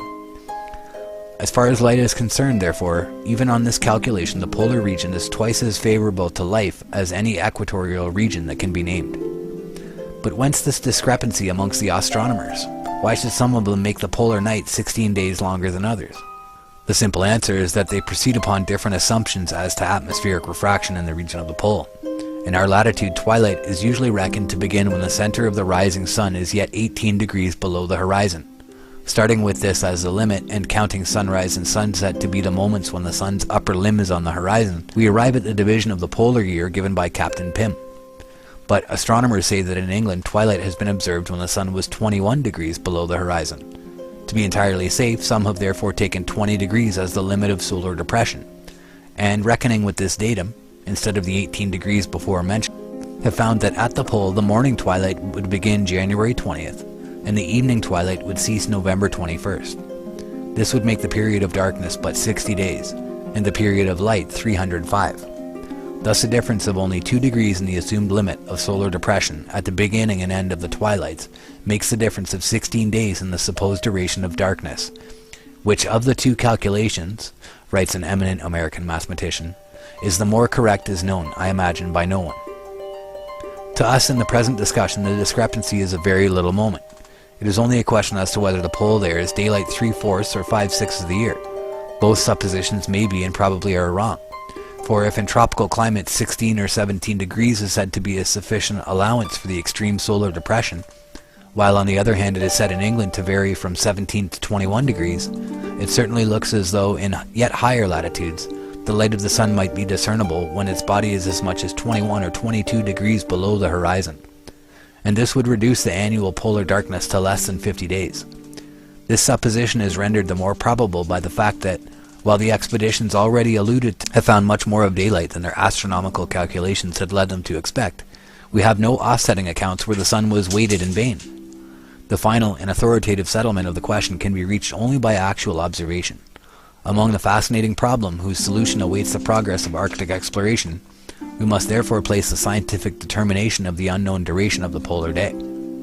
In view of the foregoing, we are certainly safe in conceiving of the polar night as lasting not over 4 fortnights. During 2 of these, as Dick reminds us, the moon would be walking in beauty through the heavens and exhibiting all her changing phases of loveliness in unbroken successions. The other 2 would be passed beneath the starry arc of heaven, all of whose sparkling constellations would be moving round and round the observer in exactly horizontal orbits. In such a perfect and regular stellar system kept in view so long and so continuously, the irregular movements of the planets or wandering stars could not possibly escape observation. All their curious accelerations, retardations, conjunctions, declinations would be perfectly marked and measured on the revolving but chainless dial plate of the remoter sky. Dwelling in such a natural observatory, any people would of necessity become astronomers, and how magnificent and orderly would the ongoings of the universe appear when viewed from underneath a firmament whose center of revolution was fixed in the observer's zenith. After long months of unbroken daylight, how would one's soul yearn for a new vision of those stellar glories of the night? Nor would the moon and silent stars be the only attractions of the brief period during which the light of the sun was withdrawn. The mystic play of the northern light would transform the familiar daylight world into a veritable fairyland. In our latitude, the aurora borealis is a comparatively rare and tame phenomenon. In the highest Arctic regions, it almost nightly kindles its unearthly glories. In itself, it is lightning diluted and sublimated to the point of harmlessness. Sometimes these electric discharges not only fill the whole heaven with palpitating draperies, but also tip the hills with lambent flame, and cause the very soil on which one stands to prickle with a kind of life. But after all the glories of the night begin the greater glories of the polar day. Who with any approach to adequacy has ever described a dawn? What poet has not attempted it, and what poet has not failed? But if it be impossible to picture one of our brief and evanescent day dawns, who shall attempt a description of that surpassing spectacle, in which all the splendors and loveliness of 60 of our dawns are combined in one? No words can ever portray it. No poet's imagination even has ever given us such unearthly scenery. First of all appears, low in the horizon of the night sky, a scarcely visible flush of light. At first it only makes a few stars' light seem a trifle fainter, but after a little it is seen to be increasing, and to be moving laterally along the yet dark horizon. 24 hours later, it has made a complete circuit around the observer, and is causing a larger number of stars to pale. Soon the widening light glows with the luster of orient pearl. Onward it moves in its stately rounds, until the pearly whiteness buds into ruddy rose light, fringed with purple and gold. Day after day, as we measure days, the splendid panorama circles on, and according as atmospheric conditions and clouds present more or less favorable conditions of reflection, kindles and fades, fades only to kindle next time yet more brightly, as the still hidden sun comes nearer and nearer his point of emergence. At length, when for 2 long months such prophetic displays have been filling the whole heavens with these increscent and revolving splendors, the sun begins to emerge from his long retirement, and to display himself once more to human vision. After 1 or 2 circuits, during which his dazzling upper limb grows to a full orb disk, he clears all hilltops of the distant horizon, and for 6 full months circles around and around the world's great axis in full view, suffering no night to fall upon his favored homeland at the pole. Even when at last he sinks again from view, he covers his retreat with a repetition of the deepening and fadening splendors which filled his long dawning, as if in these pulses of more and more distant light he were signaling back to the forsaken world the promises and prophecies of an early return. In these prosaic sentences we aim at no description of the indescribable. We only remind ourselves of the bald facts and conditions which govern the unpicturable transformations of each year-long polar night and day.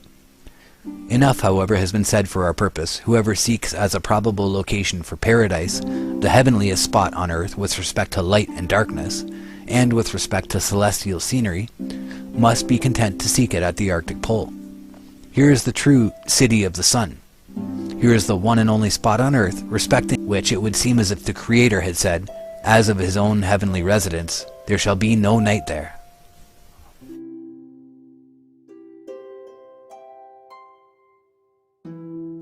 Chapter 3. The Testimony of Physiographical Geology. Arctic geology contains the keys to the solution of many riddles. That's from Professor Here. That's translated from German. Another quote from Baron Nordenskjöld.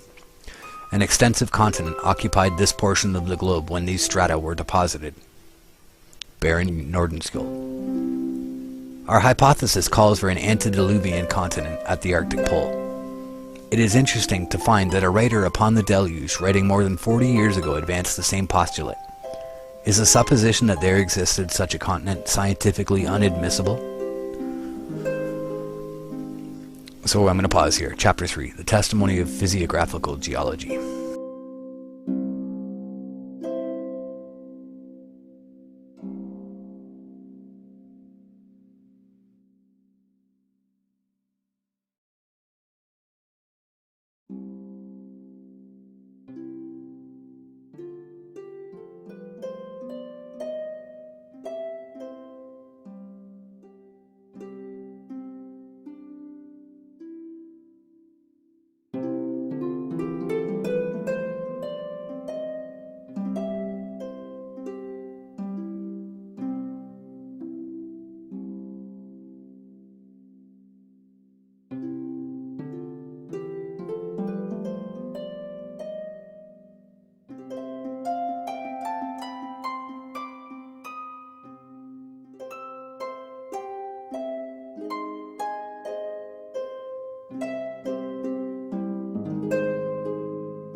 The Inventio Fortunatae, or the Inventio Fortunata. Arctic exploration. With an account of Nicholas of Lynn, read before the American Geographical Society, Chickering Hall, May 15, 1880. Reprinted from the Bulletin of the Society by B.R. da Costa, New York, 1881. Arctic exploration by the Reverend B.V. da Costa. At an early period, navigators directed their enterprise towards the north. Encouragement to explore a region invested with mystery and romance was found in the fact that great currents, both in the sea and the air, were ready to serve as guides and help them on their way. Nature appears partial towards the north, as the equator of heat is by no means coincident with the equatorial line. In portions of the Pacific, the equator of heat indeed runs south of the geographical equator, but elsewhere it sweeps 10 degrees north of the line, and from thence hot waves are thrown off towards the pole. When battling his way towards the high latitudes, man acts in sympathy with the mightiest forces of nature. The magnetic needle, pointing steadfastly towards the north, is the index of his mind. This joint tendency of nature and man is prophetic and tells of a triumphant result. When or under what circumstances the first Arctic voyage was made is not now known. At the dawn of history, the northern regions were represented as the realm of perpetual night. There, upon the border of a vast sea, the Cimmerians dwelt in the congenial gloom, their habits forming the theme of grotesque fables. The earliest maps, however, show the polar regions as occupied by a watery waste. While there are few statements that come to us from that early period, which are more definite than that of Simnus of Clio, who flourished about 900 years BC, and who says in his fragments that at the extremity of the Celts is a boreal peak. It is very high and sends out a cape into a stormy sea. Latron thinks that the word for Mount Meru is a poetical expression, and the word looks like Ern An or Zern An, is a poetical expression indicating some mountain chain whose peak performed the same office in the north that was filled by Etna in the south, Caucasus in the east, and Atlas in the west. The earliest voyage to the north is that claimed for Pytheas, the distinguished Phoenician astronomer and geographer of Marseille, who flourished 320 BC. His works were extant in the 5th century, but are no longer found. Pliny and Eratosthenes gave full credit to his narrations, though Strabo shows great hostility to Pytheas, whose accounts he refused to receive, saying that he made use of his acquaintance with astronomy and mathematics to fabricate his false narrative. Pliny, however, with more reason, thought that he employed his knowledge in practical exploration. The latest editor of Strabo does not share in his author's doubt. According to Pliny and others, Pytheas sailed through the Straits of Gibraltar, making his way north to the British Isles, whither it was the custom of his countrymen to resort, and, after traveling over England on foot, proceeded northward to a place called Thule or Toul. 6 days' sail from the northern part of Britain. Strabo points out serious errors in his account of England, but the errors, in the main, may be attributed to transcribers, by whom Timaeus is made to call Vectis the Isle of Wight, Mictus, and put it at 6 days' sail from Britain. In Pliny's time those regions were well known, and he speaks of writers who make mention of some other islands, Scandia, namely, Dunna, Bergos, and, greater than all, Nerigos, from which persons embark for Thule.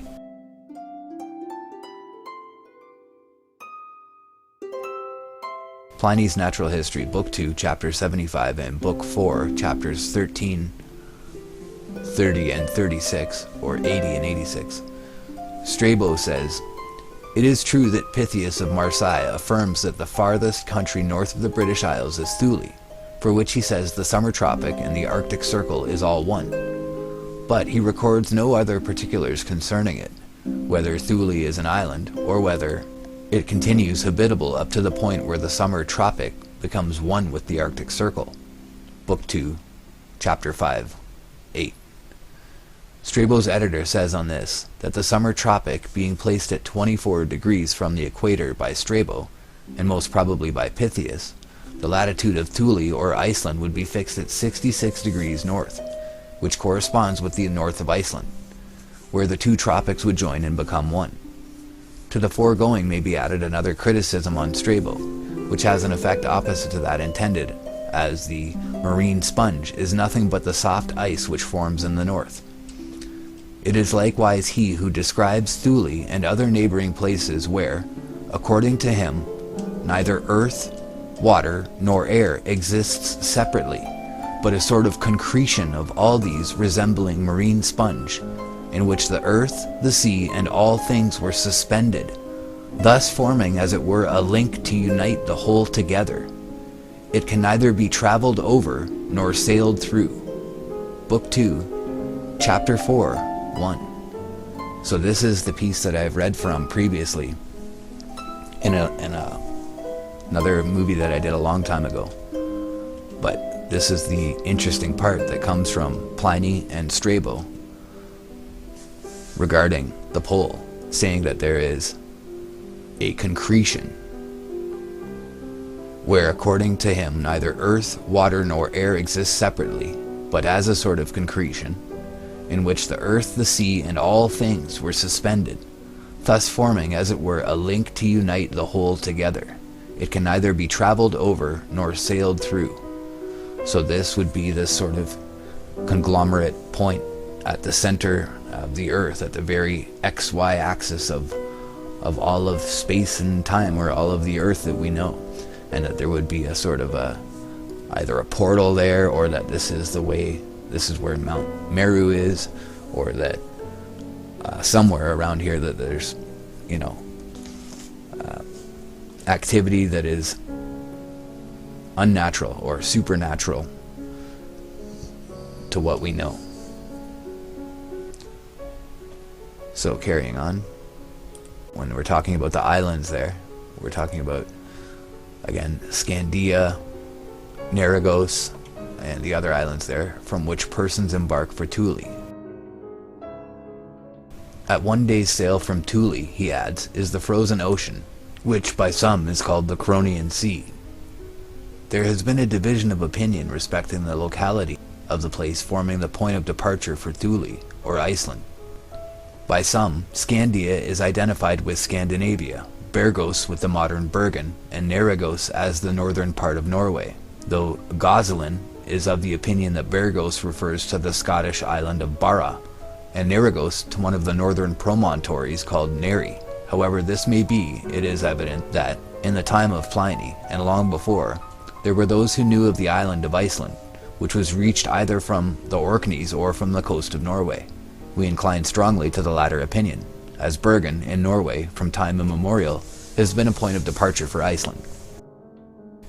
While the classic geographer knew much about the north, it is also reasonable to infer that the waters of the sea towards Newfoundland had been frequented by Europeans engaged in the fisheries, and that, by degrees, they sailed to the coasts of Greenland and America. It is true that Iceland appears to have been generally unknown to the Scandinavians until the year 564. But the people of Great Britain were well acquainted with that lonely isle long before. The earliest known movement northward from England was that inaugurated by King Arthur about the year 505. The authority on this subject is Geoffrey of Monmouth, who was Bishop of St. Asaph in 1152, and who wrote the Historia Britonum, a work which afforded a basis for the fables and romances of the Knights of the Round Table.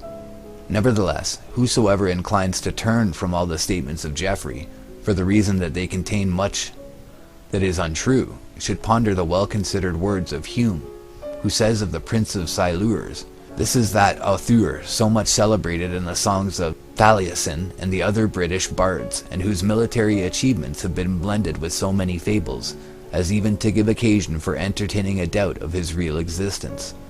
But poets, he continues, though they disfigure the most certain history of their fictions, and use strange liberties with truth, where they are the sole historians, as among the Britons, have commonly some foundation for their wildest exaggerations. The Bishop of St. Asaph, who is not a poet, may be credited, therefore, when he states such simple facts as that, about the year 505, King Arthur, after the conquest of Ireland, received the submission of the Orkneys and sailed to Iceland, which he also subdued, at a subsequent period overcoming his foes in Norway. The conquest of Ireland cost much bloodshed, but that of Iceland, if he went there, must have been made without a struggle, since at that period there could not have been men enough to make any great resistance. Hakluyt, treating this matter, quotes from Galfridus Monumentensis, who says that, after subduing Ireland, Arthur went to Iceland, and brought it and the people thereof under his subjection. The same author mentions Maluasius as king of Iceland, and tells of soldiers that he furnished. The king, however, may be reduced to a figure of speech, while there could have been no soldiers unless, indeed, Arthur, as elsewhere stated, transported people to the north. Hakluyt also quotes Lombard, to the effect that Arthur made his way to Greenland.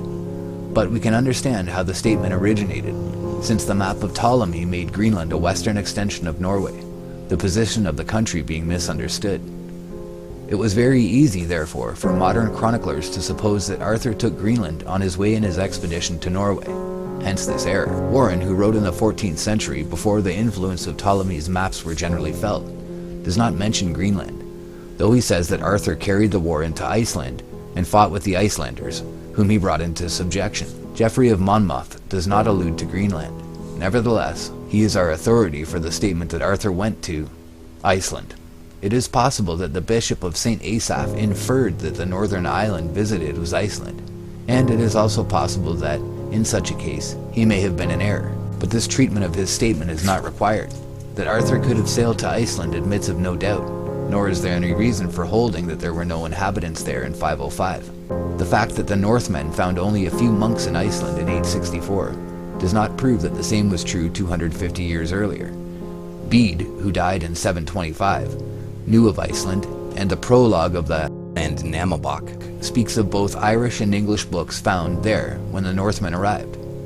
Dicule teaches that monks were in Iceland in 795, for, writing in 825, he says that 30 years had passed since some clerks, clerici, who had dwelt in the island, told him certain things.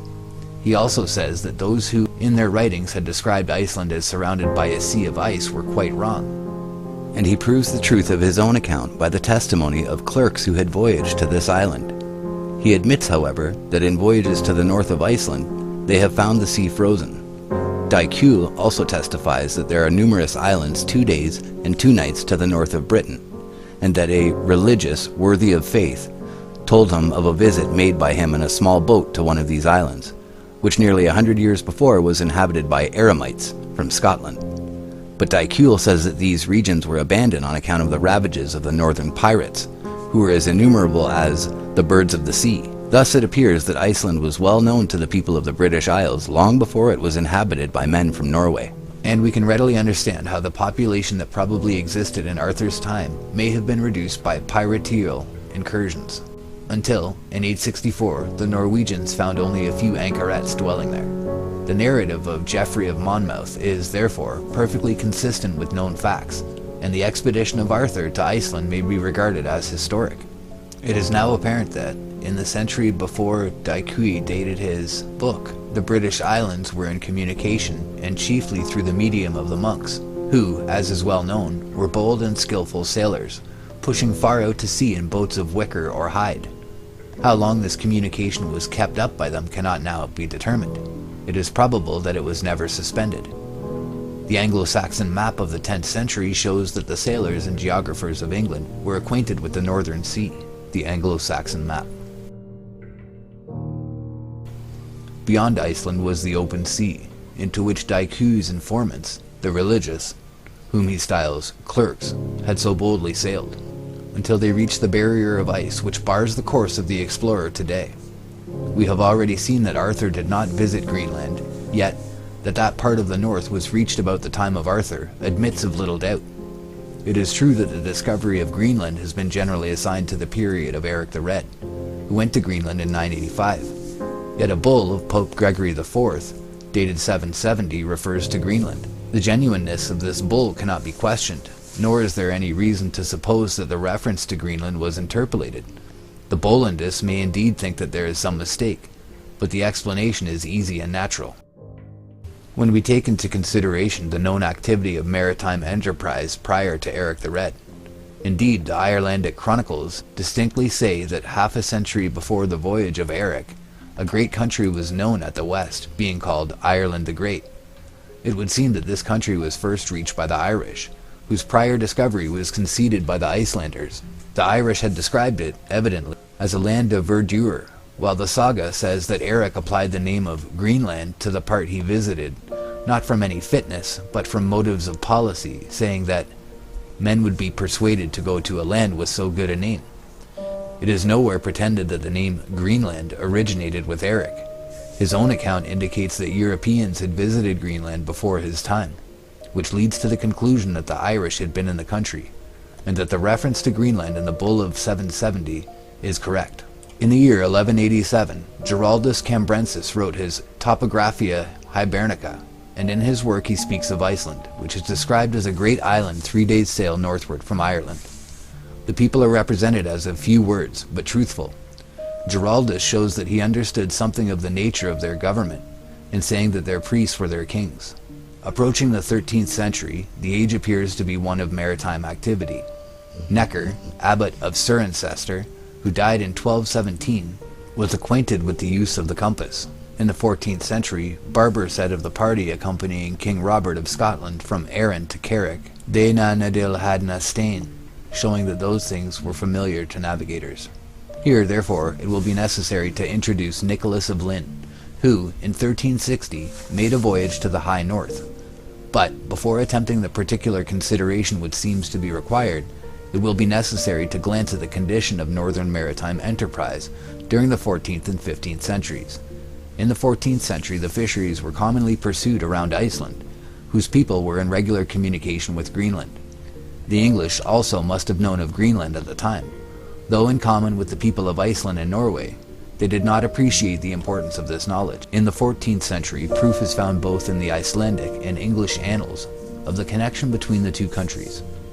The Icelandic contains indications of the arrival of English ships, but it is clear that their coming was so well known as to gain only a casual allusion, the interest standing connected with the news brought. The entries were made at the time, having since been extracted from the numerous writings for the convenience of students, and set down in chronological order in the language of the original. Let us, therefore, notice these entries. In 1348, news reached Iceland that in England the mortality was so great that 200,000 persons had died. The next year, the death of English sailors at Bergen, in Norway, opposite Iceland, was reported, and recorded in the sagas. This is all that we find at present in connection with the 14th century in Iceland, but the reference of the saga to the great mortality in England is confirmed by Stowe's Annals, which state that the plague reached England in 1348, touching the seaports first. Thence, no doubt, the news was at once carried by fishermen to Iceland. If the voyages of the English to Iceland had possessed greater interest, there would have been some more definite notice in the sagas. We are free, however, to admit that early in this century the merchant trade may have been small, as in 1328 Edward III does not mention Iceland in his Pro Mercatoribus Extraneus, nor does he mention Denmark or Norway, but these are included in the general language, omnium aliarum terrarum et locorum extranorant. Nevertheless, the mandate of Edward III, dated March 18, 1354, recognizes the fact that the king maintained a fleet for service in the Parts Boreal, John de Haddon being the admiral. It was probably designed to protect the fishermen and merchants from pirates around the north of Britain. In the Icelandic annals of the 15th century, the first entry is that of 1407, when news was received of the death of the Archbishop of York. In 1412, it was recorded that 5 English sailors had separated from their ship and wintered in the island. In 1413, 30 more fishing vessels came from England. Some of them were blown to the northern part of Iceland, and possibly to the Greenland coast. In 1415, 6 English ships sailed to Iceland, and made their port in the Westman Islands. In 1416, 6 ships anchored in Hafnarfjord, in the southwest of Iceland. In 1419, many English ships were wrecked on the coast of Iceland, and a large number of lives were lost. The annals in the present compilation end with the year 1430, and these 6 entries are all that we find. If carefully considered, however, it will appear that these mentions really form memorabilia. This will be seen by turning to the English annals for the corresponding period. The first reference to Iceland in the Fosdera is that of 1416, when Henry V, for the satisfaction of the King of Denmark, ordered that during the year none of his subjects should presume to visit any of the coasts of the islands belonging to Denmark and Norway, and especially to the island of Iceland, for the purpose of fishing or trading, otherwise than according to the ancient custom, aliter quam antiquitas fier consuevit. This notice was served upon the authorities of the various seaports of England, the mayor and bailiff of Lynn, Norfolk, being notified with the rest.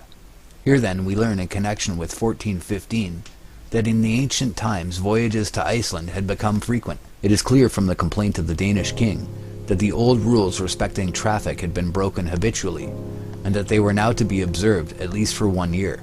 Of the exact nature of the ancient law we cannot speak, but it would appear as though the prohibition related to the shore fisheries, which they were not to intrude upon, and hence, when the English went to Iceland in 1415, they harbored off the coast at the Westman Islands. The arrival of the ships, under the circumstances, formed a noticeable event, and for this reason it was recorded.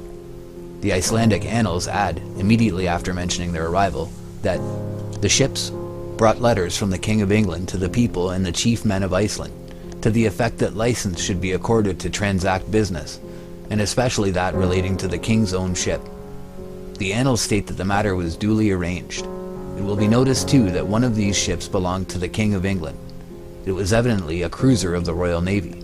There is then a complete agreement between the English and the Icelandic annals, both showing that an English fleet visited Iceland in 1415, a circumstance which should go very far to establish the general value and credibility of those records of a distant age. In 1416 the English were again in Iceland, but the Foedera does not mention the voyages until 1436, when Henry VI issued a license to John, the Icelandic Bishop of Holum, then in London, authorizing him to engage John May with his ship Catherine for a voyage to Iceland, where May, evidently an old voyager, was to act as his attorney and transact certain business for him, the bishop himself not wishing to undertake the voyage.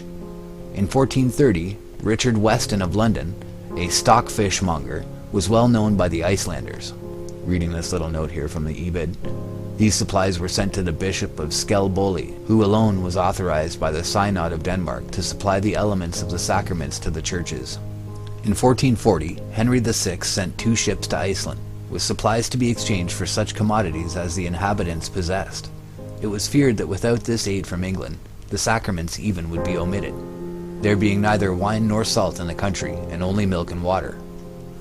In connection with the year 1445, another voyage is indicated by the Admiralty Black Book, action having been taken against William Bigman and 2 men of Lynn, who visited Iceland in a dogger called the Trinity, and kidnapped a boy whom they brought to Sweetsham and held in servitude contrary to law. In 1450, a treaty was made between the kings of Denmark and England, which prohibited trading in Iceland, but a special provision of Parliament exempted Thomas Caningis, mayor of Bristol, from the prohibition in consideration of his great services to Iceland. He was accordingly allowed to send 2 ships thither to load with fish or other commodities. His trade with Iceland was a matter of general knowledge, and throws additional light upon a certain remark by Columbus. To avoid interrupting the course of the narrative respecting Iceland, allusion to the voyage of the Zeno brothers was omitted in its proper chronological place. This voyage was made to Greenland, and a part of the American coast called Estotaland and Drogeo, but it is not desirable to dwell upon such a familiar theme here. It suffices to say, whatever may be the obscurity of portions of the narrative, that its authenticity never would have been questioned, if it had been understood that at the time the voyage was made, the seas at the north and west were well known and frequented, of which fact ample proof has now been given. The Zeno map, published with the narrative in 1558, shows that the Zeno family had a knowledge of Greenland that could have been obtained only during the pro-Columbian times. In this connection, the investigator must not overlook the voyage of Skolnes the Pole, which took place in 1476. Hakluyt says that this voyage is mentioned by Gemma Frisius and Jarava. It is certainly referred to on an ancient globe of about 1540, preserved in Paris, and known as the Rouen Globe, whereon, near the northwest coast of England, is a legend declaring that Skolnes reached that point in 1476. This globe seems to antedate Gomara, 1553, the earliest author that the writer has been able to consult. Next, attention should be directed to the voyage of Columbus. of which the Genoese himself gives the following account. In the month of February 1477, I sailed 100 leagues beyond the island of Thule or Thule, the southern part of which is distant from the equinoctial 73 degrees, and not 63 as some wish it to be. Nor does it lie upon the line where Ptolemy's west begins, but much more toward the west. And to this island, which is as large as England, the English come for traffic, and especially those of Bristol. And at the time I was there, the sea was not frozen, but in some places the tide rose 26 fathoms, feet, and fell the same. Hakluyt makes his reference in a general way, giving neither chapter nor page. Frisius published De Principiis Astronomiae and Cosmographie, and c. in 1530. The Cosmographia of Hieronymo Jarabo was printed in 1556.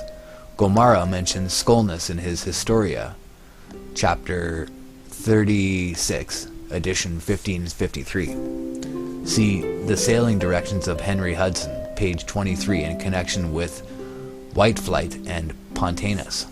For Hakluyt, see Maius Cole.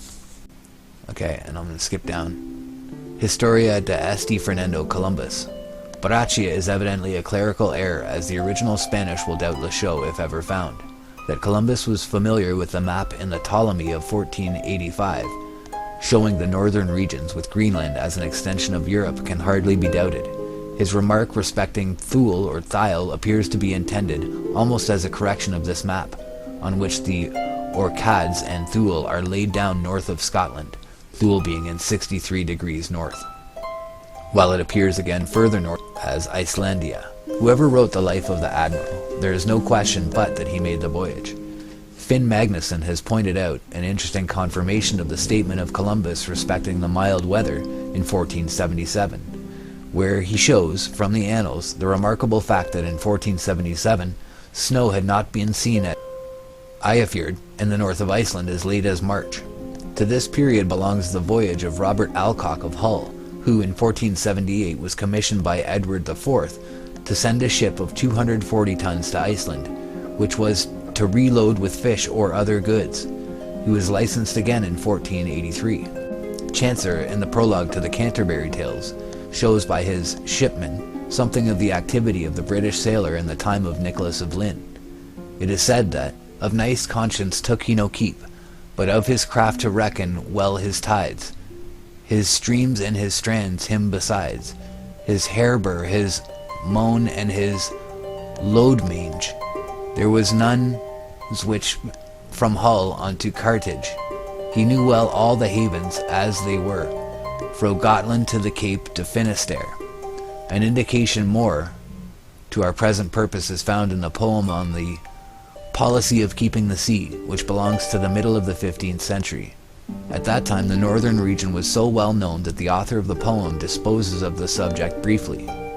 Of island to write is little need, save of stockfish, yet forsooth indeed, out of Bristow, and costs many one, men have practiced by needle and stone. Thiter wards within a little while, within 12 year, and without peril, gone and come, as men were wont of old, of Scarborough unto the coasts cold.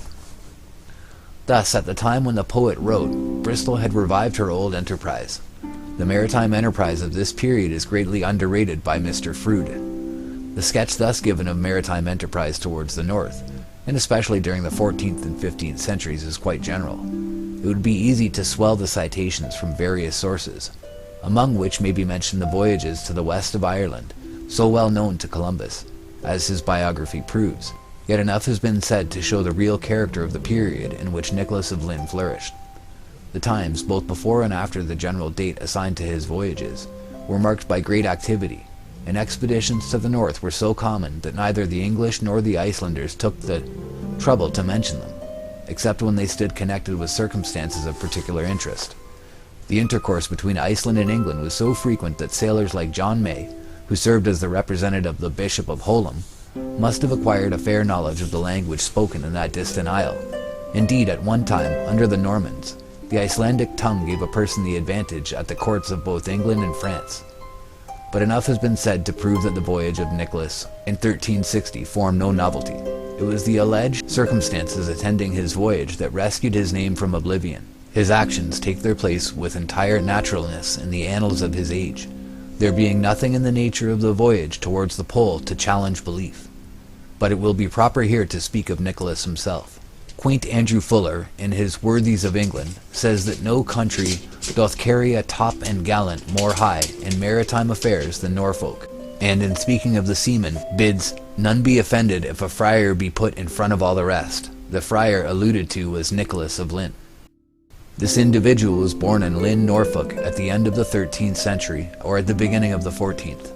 Of his ancestors nothing is known, and but few of the particulars of his life are now accessible. Richards, in his History of Lynn, has made some statements that relate to certain points, but we are unable to say how far they may be verified. It is nevertheless certain that Nicholas was a navigator and a laborious student, and that he resided for a time at Oxford. He was well known by Chaucer, who, in his treatise on the Astrolabe, speaks of him as Frere en Len, a reverent clerk. Bale says that he excelled in arithmetic, geometry, music, and astrology. And it is a curious fact that the Nicholas of Chaucer's Miller's Tale is represented as possessing the same acquirements. Chaucer also makes him a student at Oxford, calling him Hond, or handsome Nicholas, and surrounding him with the implements of his profession. His Almagest Ptolemy, and books great and small, his Astrolabe longing for his art, his augury stone laying fair apart, on shelves overhead at his bedside bed, his prone recovered with a folding red, and all about there lay a gay so-tree, on which made on night's melody, so sweetly that all the chamber song, and Angelus ad Virgenem he sung. The Miller's Tale also indicates the possession of certain nautical tastes on the part of the hero, and the device of the tub may have been intended as a playful allusion to some attempted navigation by Nicholas of Lynn.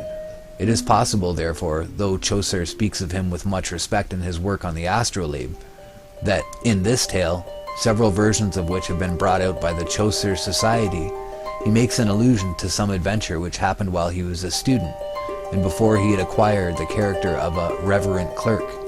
It would appear that, like Chaucer himself, Nicholas was in favor with the famous Duke of Lancaster. Heilbronner says that Nicholas flourished about the year 1355, and that he ended life a cenobite, but what portion of his life was spent at sea does not appear. It is possible that he went to the north with the Norfolk fleet, and it would seem that he was a practical navigator. However long he may have followed the sea, he at last found grateful repose within the cloisters of his convent, devoting his days to science and religion. His voyage must have been made from the port of his native town called Lynn Regis. The town was one of great antiquity, having received its first charter from King John, this being followed by no less than 11 others, all of which, with their seals, are still carefully preserved. At a very early period, Lynn was an important seaport. It contained various convents and churches. The latter, in connection with numerous crumbling antiquities, render Lynn a place of very great interest. The thoughts of the people, like the air of the town itself, were full of the ocean breeze, and even the monk in his cell felt many of those subtle influences which pervade the maritime provinces, and invite men to wander abroad. In the case of Nicholas, duty may have united with natural inclination in alluring him away upon unknown seas. At all events, he became a sailor, and, as Chaucer writes, with many a tempest had he his beard he shake. Thus he won his place as a mariner in the annals of his time. Two works have been attributed to Nicholas of Lynn: the Inventio Fortunatae, a copy of which he presented to Edward III, and an astronomical calendar adapted more or less to practical navigation. The latter is still preserved, and its contents are indicated by Bale. It treats of the length of the days, the opposition and conjunctions of planets, and gives a table of eclipses calculated for 75 years, together with a description of astronomical instruments. The work by which Nicholas of Lynn will longest be remembered is not now to be found. It is possible that if a copy were discovered, it would add little to his fame. It may have appeared in print at the end of the 15th century, though no mention of its publication has been pointed out. Its disappearance under any circumstances is not a matter of surprise, since of many important works once well known no copy remains today, while of others there are only one or two examples. Unfortunately, we know almost as little about the voyages made from Lynn by the fellow townsmen of Nicholas as about the book in question. Many hardy mariners sailed from the port of Lynn, but of their enterprise at the north only the most scanty memorials remain. It is nevertheless clear that their activity was appreciated by Edward III, while their neighbours of Blakeney were several times favoured by that king on account of their superior merit. But while mention has been found of no particular northern voyage from Lynn, we must not forget the fact already stated, that in 1415 the people of that place were ordered to make no voyage to Iceland except in accordance with the rules observed in ancient times. Possibly, therefore, one of the 5 ships reported at the north in 1415 was from Lynn. It may also be noticed that in the ancient manuscript records of Lynn, there is a reference to armor for the use of the North Fleet. There is one curious thing to be mentioned, namely that on certain maps of the Orcades, and notably on Black's Atlas, some rocks are laid down north of Ronaldja as altars of Lina. In an old folio on the Orcades, there is the following: the altars of Linnae reach above 1/4 of a mile from the shore, and are visible with low spring tide.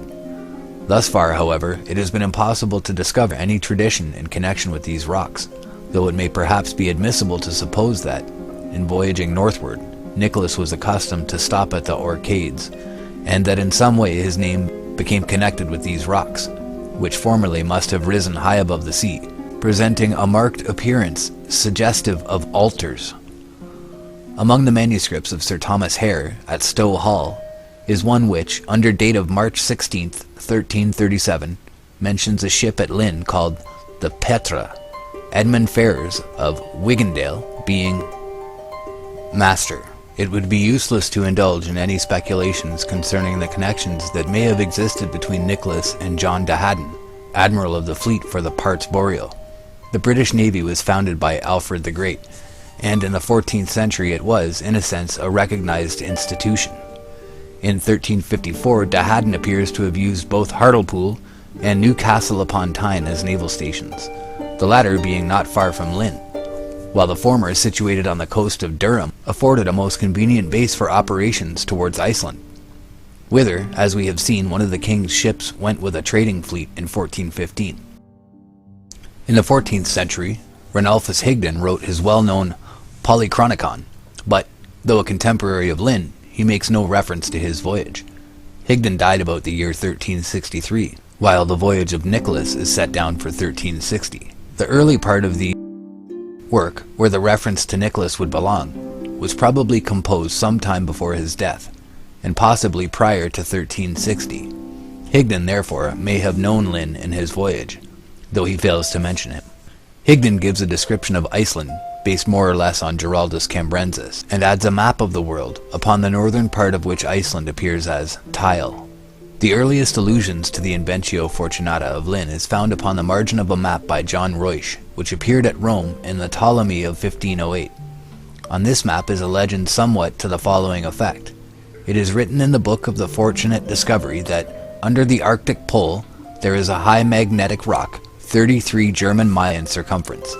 This is surrounded by the fluid Sugenum Sea, that as a vase pours out water by 4 mouths from below. Around are islands, of which 2 are inhabited. Mountains vast and wide surround these islands, 24 of which deny habitation to man. This would seem to indicate that the book written by Nicholas of Lynn was known to the mapmaker, while, also, it may have been known at Rome. It is evident that the polar region was drawn more or less in accordance with some plan by Nicholas, which was combined with later material. Around the magnetic rock, immediately under the pole, are 4 islands: Aeronfi, Insula Deserta, Hyperboreae Europa, and Insula Deserta. Outside of these islands are smaller and mountainous islands, arranged in a semicircle, while the peninsula of Pylopalanti, with its base resting upon Europe, pushes out into this druidic arrangement of islands, bearing up what is intended to represent a church, with the legend Sancti Adolphi. Eastward of this peninsula is the Provincia Obscura and the Mare Sugenum.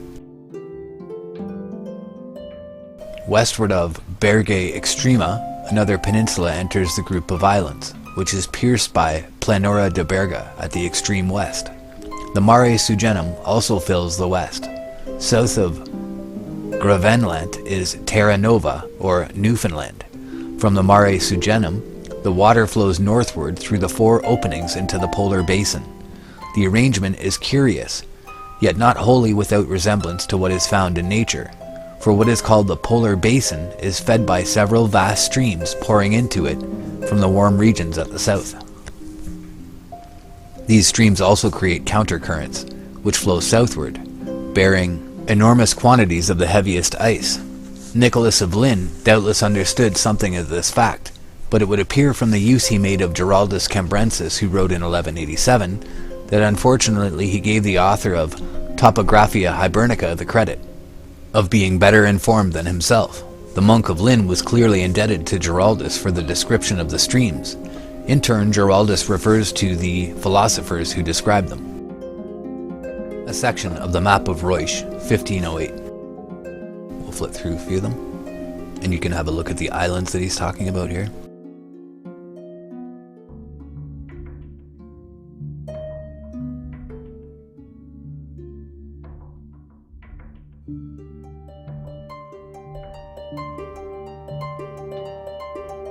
This basin or whirlpool at the north, with the 4 entering streams, appears to be a venerable institution.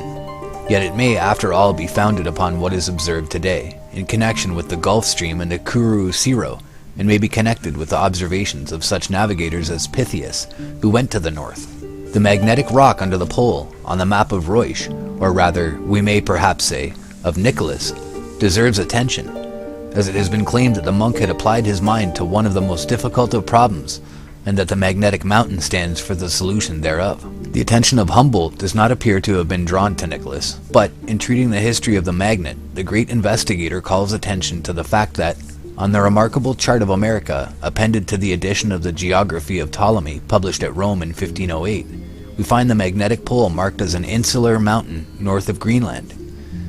In 1616, Martin Cortez placed the magnetic pole further south, as did Sanudo in 1588. That Nicholas entertained fanciful notions is not at all strange. Sanudo held that if men were ever so fortunate as to reach the magnetic pole, they would experience some miraculous effect.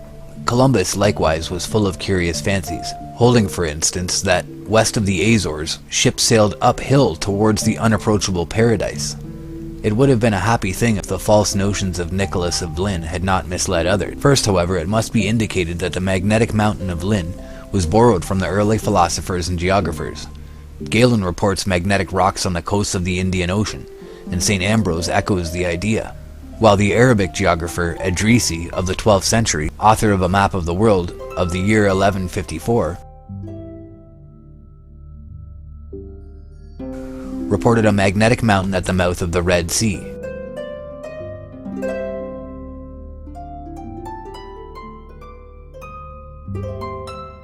It being 12 miles long and surrounded by islands, acting upon the iron in ships and holding them fast. In Reusch's Ptolemy of 1508 is found a similar account. The island being in the possession of anthropophagi or manioles, it is surrounded by 10 other islands. The magnetic attraction was so powerful there that it was necessary in building ships to use wooden nails. In these accounts, as in the map of Reusch, the magnetic island stands in a circle of islands. Edrisi's map, AD 1154.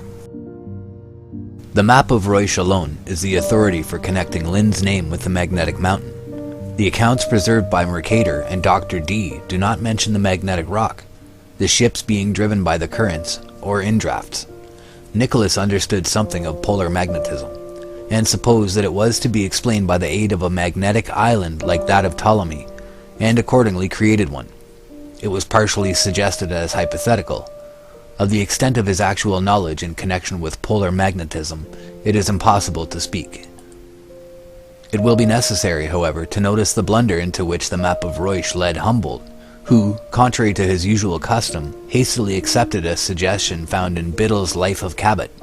Mr. Biddle, in seeking to exalt his hero, dwells upon what Cabot observed in connection with the variation of the compass, and says that his earliest transatlantic voyage carried him to the very quarter where it is exhibited in a manner so sudden and striking that modern navigators seem to concur in placing there one of the magnetic poles. As respects the locality of the voyage in question, however, there is much doubt, the so-called map of Cabot being no authority on the subject.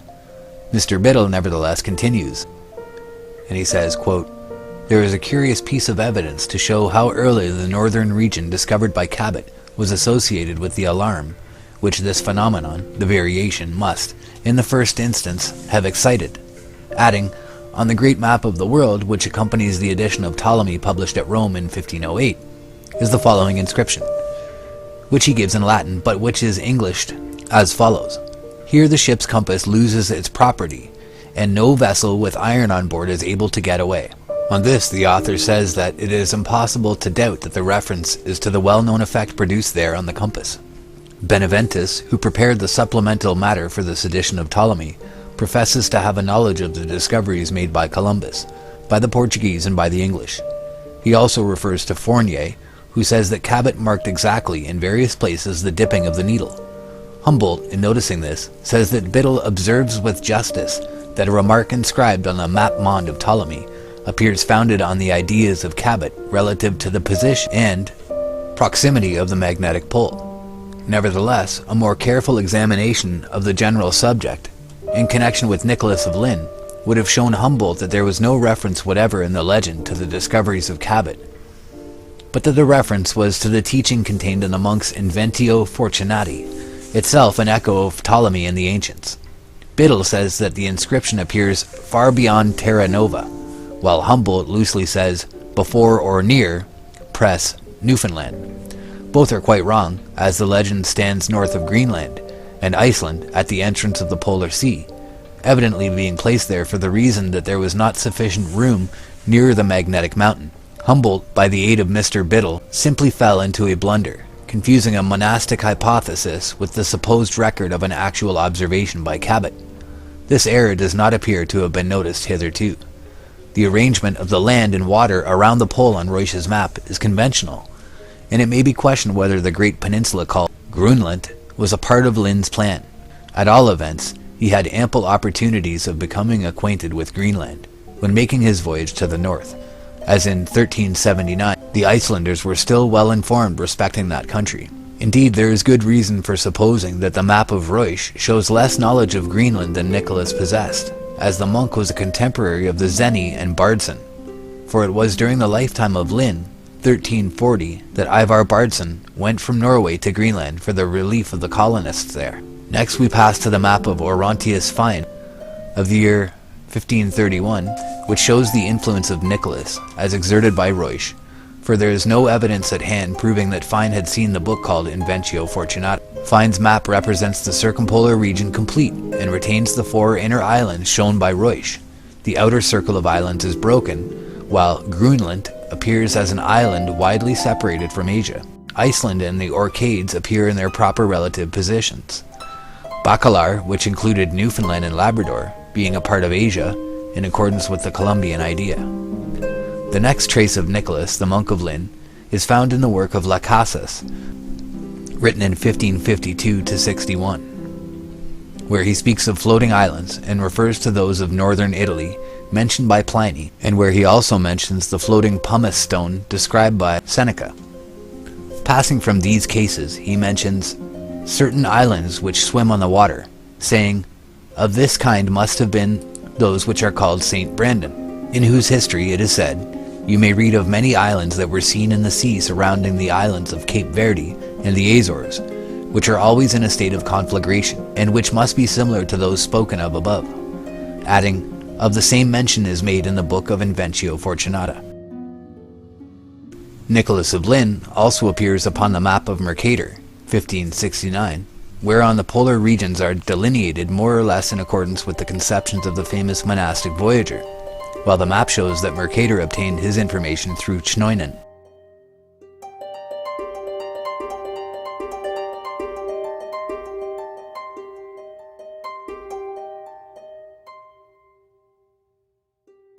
Mercator says, touching the description of the north parts, I have taken the same out of the voyage of James Chnoinen of Hartsen and Basca, which allegeth, among the rest, he learned of a certain priest, in the king of Norway's court in the years 1354. This priest was descended from them which King Arthur had sent to inhabit those islands, and he reported that in the years 1360 a certain English friar, a Franciscan, and a mathematician of Oxford, came into those islands, who, leaving them, and passing further by his magical art, described all those places that he saw, and took the heights of them, with his astrolabe, according to the form that I, Gerard Mercator, have set down in my map, and as I have taken it out of the aforesaid Schnoinen. He said that those 4 indrafts were drawn into an inward gulf or whirly pool, with so great a force that the ships which once entered therein could by no means be driven back, and that there is never in those parts so much wind blowing as might be sufficient to drive a corn mill. The Principal Navigations by Hakluyt. This Oxford friar, referred to by Schnoinen, was none other than Nicholas of Lynn. Another reference to the subject is found in the Life of the Admiral, heretofore generally attributed to Ferdinand Columbus. The text runs as follows. Juventius Fortunatus relates that there is an account of 2 islands towards the west, and a little southward, than the island of Cape Verde, which skim along upon the water. Now, if we are correct, the writer here alludes to the Inventio Fortunatae of Nicholas of Lynn, though the editor of the Life of the Admiral, whoever he may have been, makes the title of the book itself the name of the author. It is indeed possible that such a person as Juventius Fortunatus wrote on geographical subjects, and hence was quoted, but the probabilities are against this view. At all events, no such work now exists at the Columbina Library at Seville, where we should expect to find it, for the reason that the library in question is none other than the library of Ferdinand Columbus, the reputed author of the Life of the Admiral. Nor does this library contain the Inventio Fortunata of Nicholas, which constitutes another argument, such as it is, to prove that Ferdinand did not write the book attributed to him, or at least that he did not compose the work in its present form. The catalogue of the Columbina has been searched diligently for some indication of such work, but in vain. An inquiry has also been made respecting the Book of Schnoinen, through which our author of the Life of the Admiral might have learned the story of Nicholas. This work is also wanting in the Columbina catalogue. It is nevertheless clear that Columbus made a careful examination of the Arctic question. In the course of his studies he might have seen the Inventio Fortunata. That he had examined the subject is evident from his memoir, or annotations upon the 5 zones, in which he sets forth the theory found in the Imago Mundi, holding that the North was inhabitable, and proving it out of his own experience in 1477. In 1589, Blundeville expressed an opinion derogatory to Lynn, holding that the voyage attributed to him could never have been performed without the aid of some cold devil. We now pass to the celebrated Dr. John Dee, a large number of whose invaluable manuscripts were destroyed by a mob at Mortlake in 1583, who evidently knew the manuscript of Nicholas and Hakluyt. In 1599 gives an additional testimony from the astrologer. It runs as follows. Anno 1360, that is to wit, in the 34 years of the reign of the triumphant King Edward III, a friar of Oxford, being a good astronomer, went in company with others to the most northern islands of the world, and there leaving his company together, he travelled alone, and purposely described all the northern islands with the indrawing seas, and the record thereof. At his return he delivered to the King of England, the name of which book is Inventio Fortunata, alter Fortunae, qui liber incipit agradiu 54 usque ad polum, which friar for sundry purposes after that did 5 several times pass from England thither and home again. As late as 1659, the story of Nicholas of Lynn was echoed by geographers and cosmographers.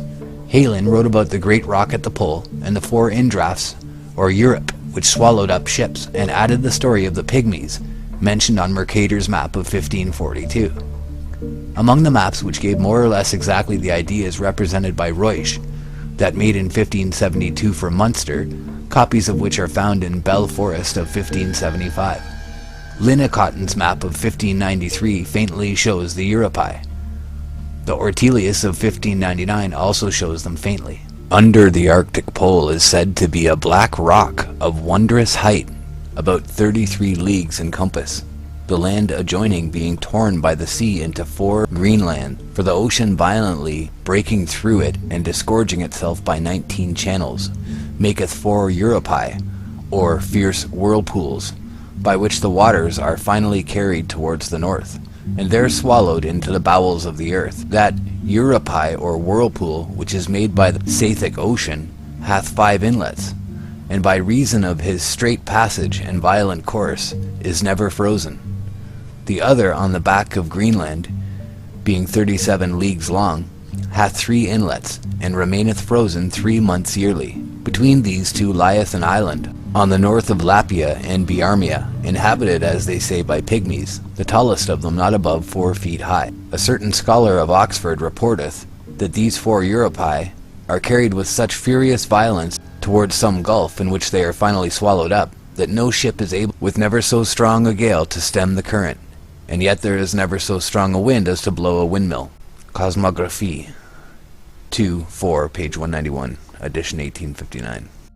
But Blundeville, our countryman, is of another opinion, as indeed who is not, neither believing that Pliny, or any of the other Roman writers, came hither to describe this promontory, or that the Oxford friar, without the assistance of some cold devil of the middle region of the airs, and consequently able to endure all weathers, could approach so near as to measure these cold countries with his astrolabe, or to take the height of the Black Rock with his Jacob's staff. The Mercator of Hondius, 1607, wants them, but the Fasculus Geographicus of Matthew Quad 1608 shows the Europae fully, as does the Hondius of 1619, in which there is an allusion to the fabulous Schneunen. In 1625, Puribas has copied the map of Hondius, who repeats the then current account of Lynn. Further on, he says that Mercator was abused by a map sent unto him of 4 Europae meeting about the North Pole. In all these accounts there is, however, nothing to impugn the general statement respecting the voyage of Nicholas into the far north. If correctly reported, he may have fancied that he knew all about the pole and that he had solved the problem of the magnet by putting one of the old magnetic mountains in the north. If he was deceived, it may be said that he was not the first navigator who indulged imaginations at the expense of truth. He is made to say that great tides draw ships into a fatal gulf, but if this is used to prove that he never saw the north, then the stories of the Norwegian sailors respecting the maelstrom, found until recently on many maps, would indicate that after all they also never saw the sea. In the early times, what havoc could not the cosmographer have made of the statement of Davis, who saw the northern seas falling down into the gulf with a mighty overfall?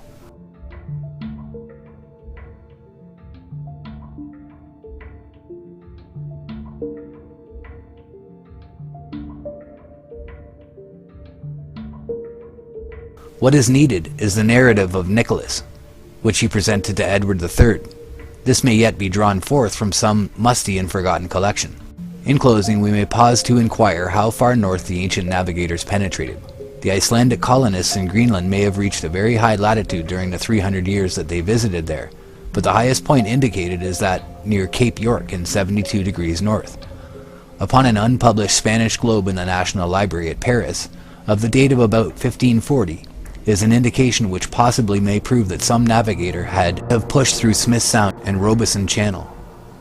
Many unrecorded expeditions were doubtless made into the north, and this globe may contain the memorial of some French, Spanish, or Portuguese voyage not far from the year 1500. In 1500 and in 1501, expeditions went north under Contarreal, who also went in 1502, never to return. On the east coast of Greenland, so far as our knowledge goes, exploration was not carried high up, though Columbus, in going 300 miles beyond Iceland, must have sailed close to the northern border of Greenland. If he had persevered, he would have struck the New World in 1477.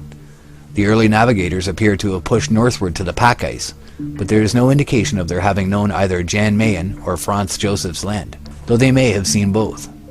The map of the Zeno brothers, the result of the voyage of 1380, stood unequaled down to 1558, no improvement in the cartology of Greenland being made until the voyage of John Davis in 1595. The results of his observations in Greenland were indicated by Molyneux on his globe of 1592 and on his map of 1600, which was engraved by Wright, being projected on the plan attributed to Mercator.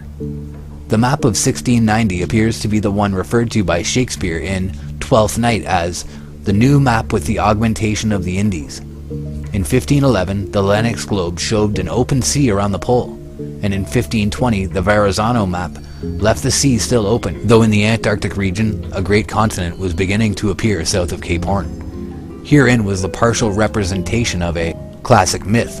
On Mercator's map of 1569, the Antarctic continent exalts in astounding proportions.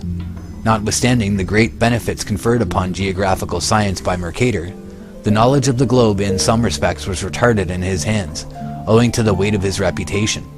The northern region was also in time filled up, and ever since geographers have been struggling to recover the original conception of a polar sea. Shall we succeed?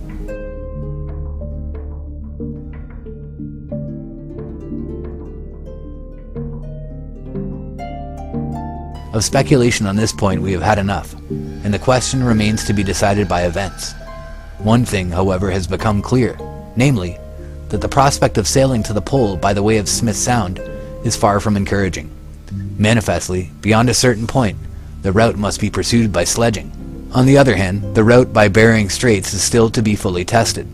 The Jeannette under Captain DeLong, which last year passed within the ice belt, sailing for Wrangell's Land, is yet to be heard from. The establishment of the proposed colony at Discovery Bay in latitude 81 degrees 44 minutes north also awaits its accomplishment. When this is done, as probably it will be done in the summer of 1881, explorers will be prepared to make fresh advances north of Smith Sound, and thus enter seriously upon the work of reaching the pole. Captain Nares predicts that this can never be done, as in his judgment the ice is too rough for rapid sledging, while a powerful current is continually carrying the ice southward.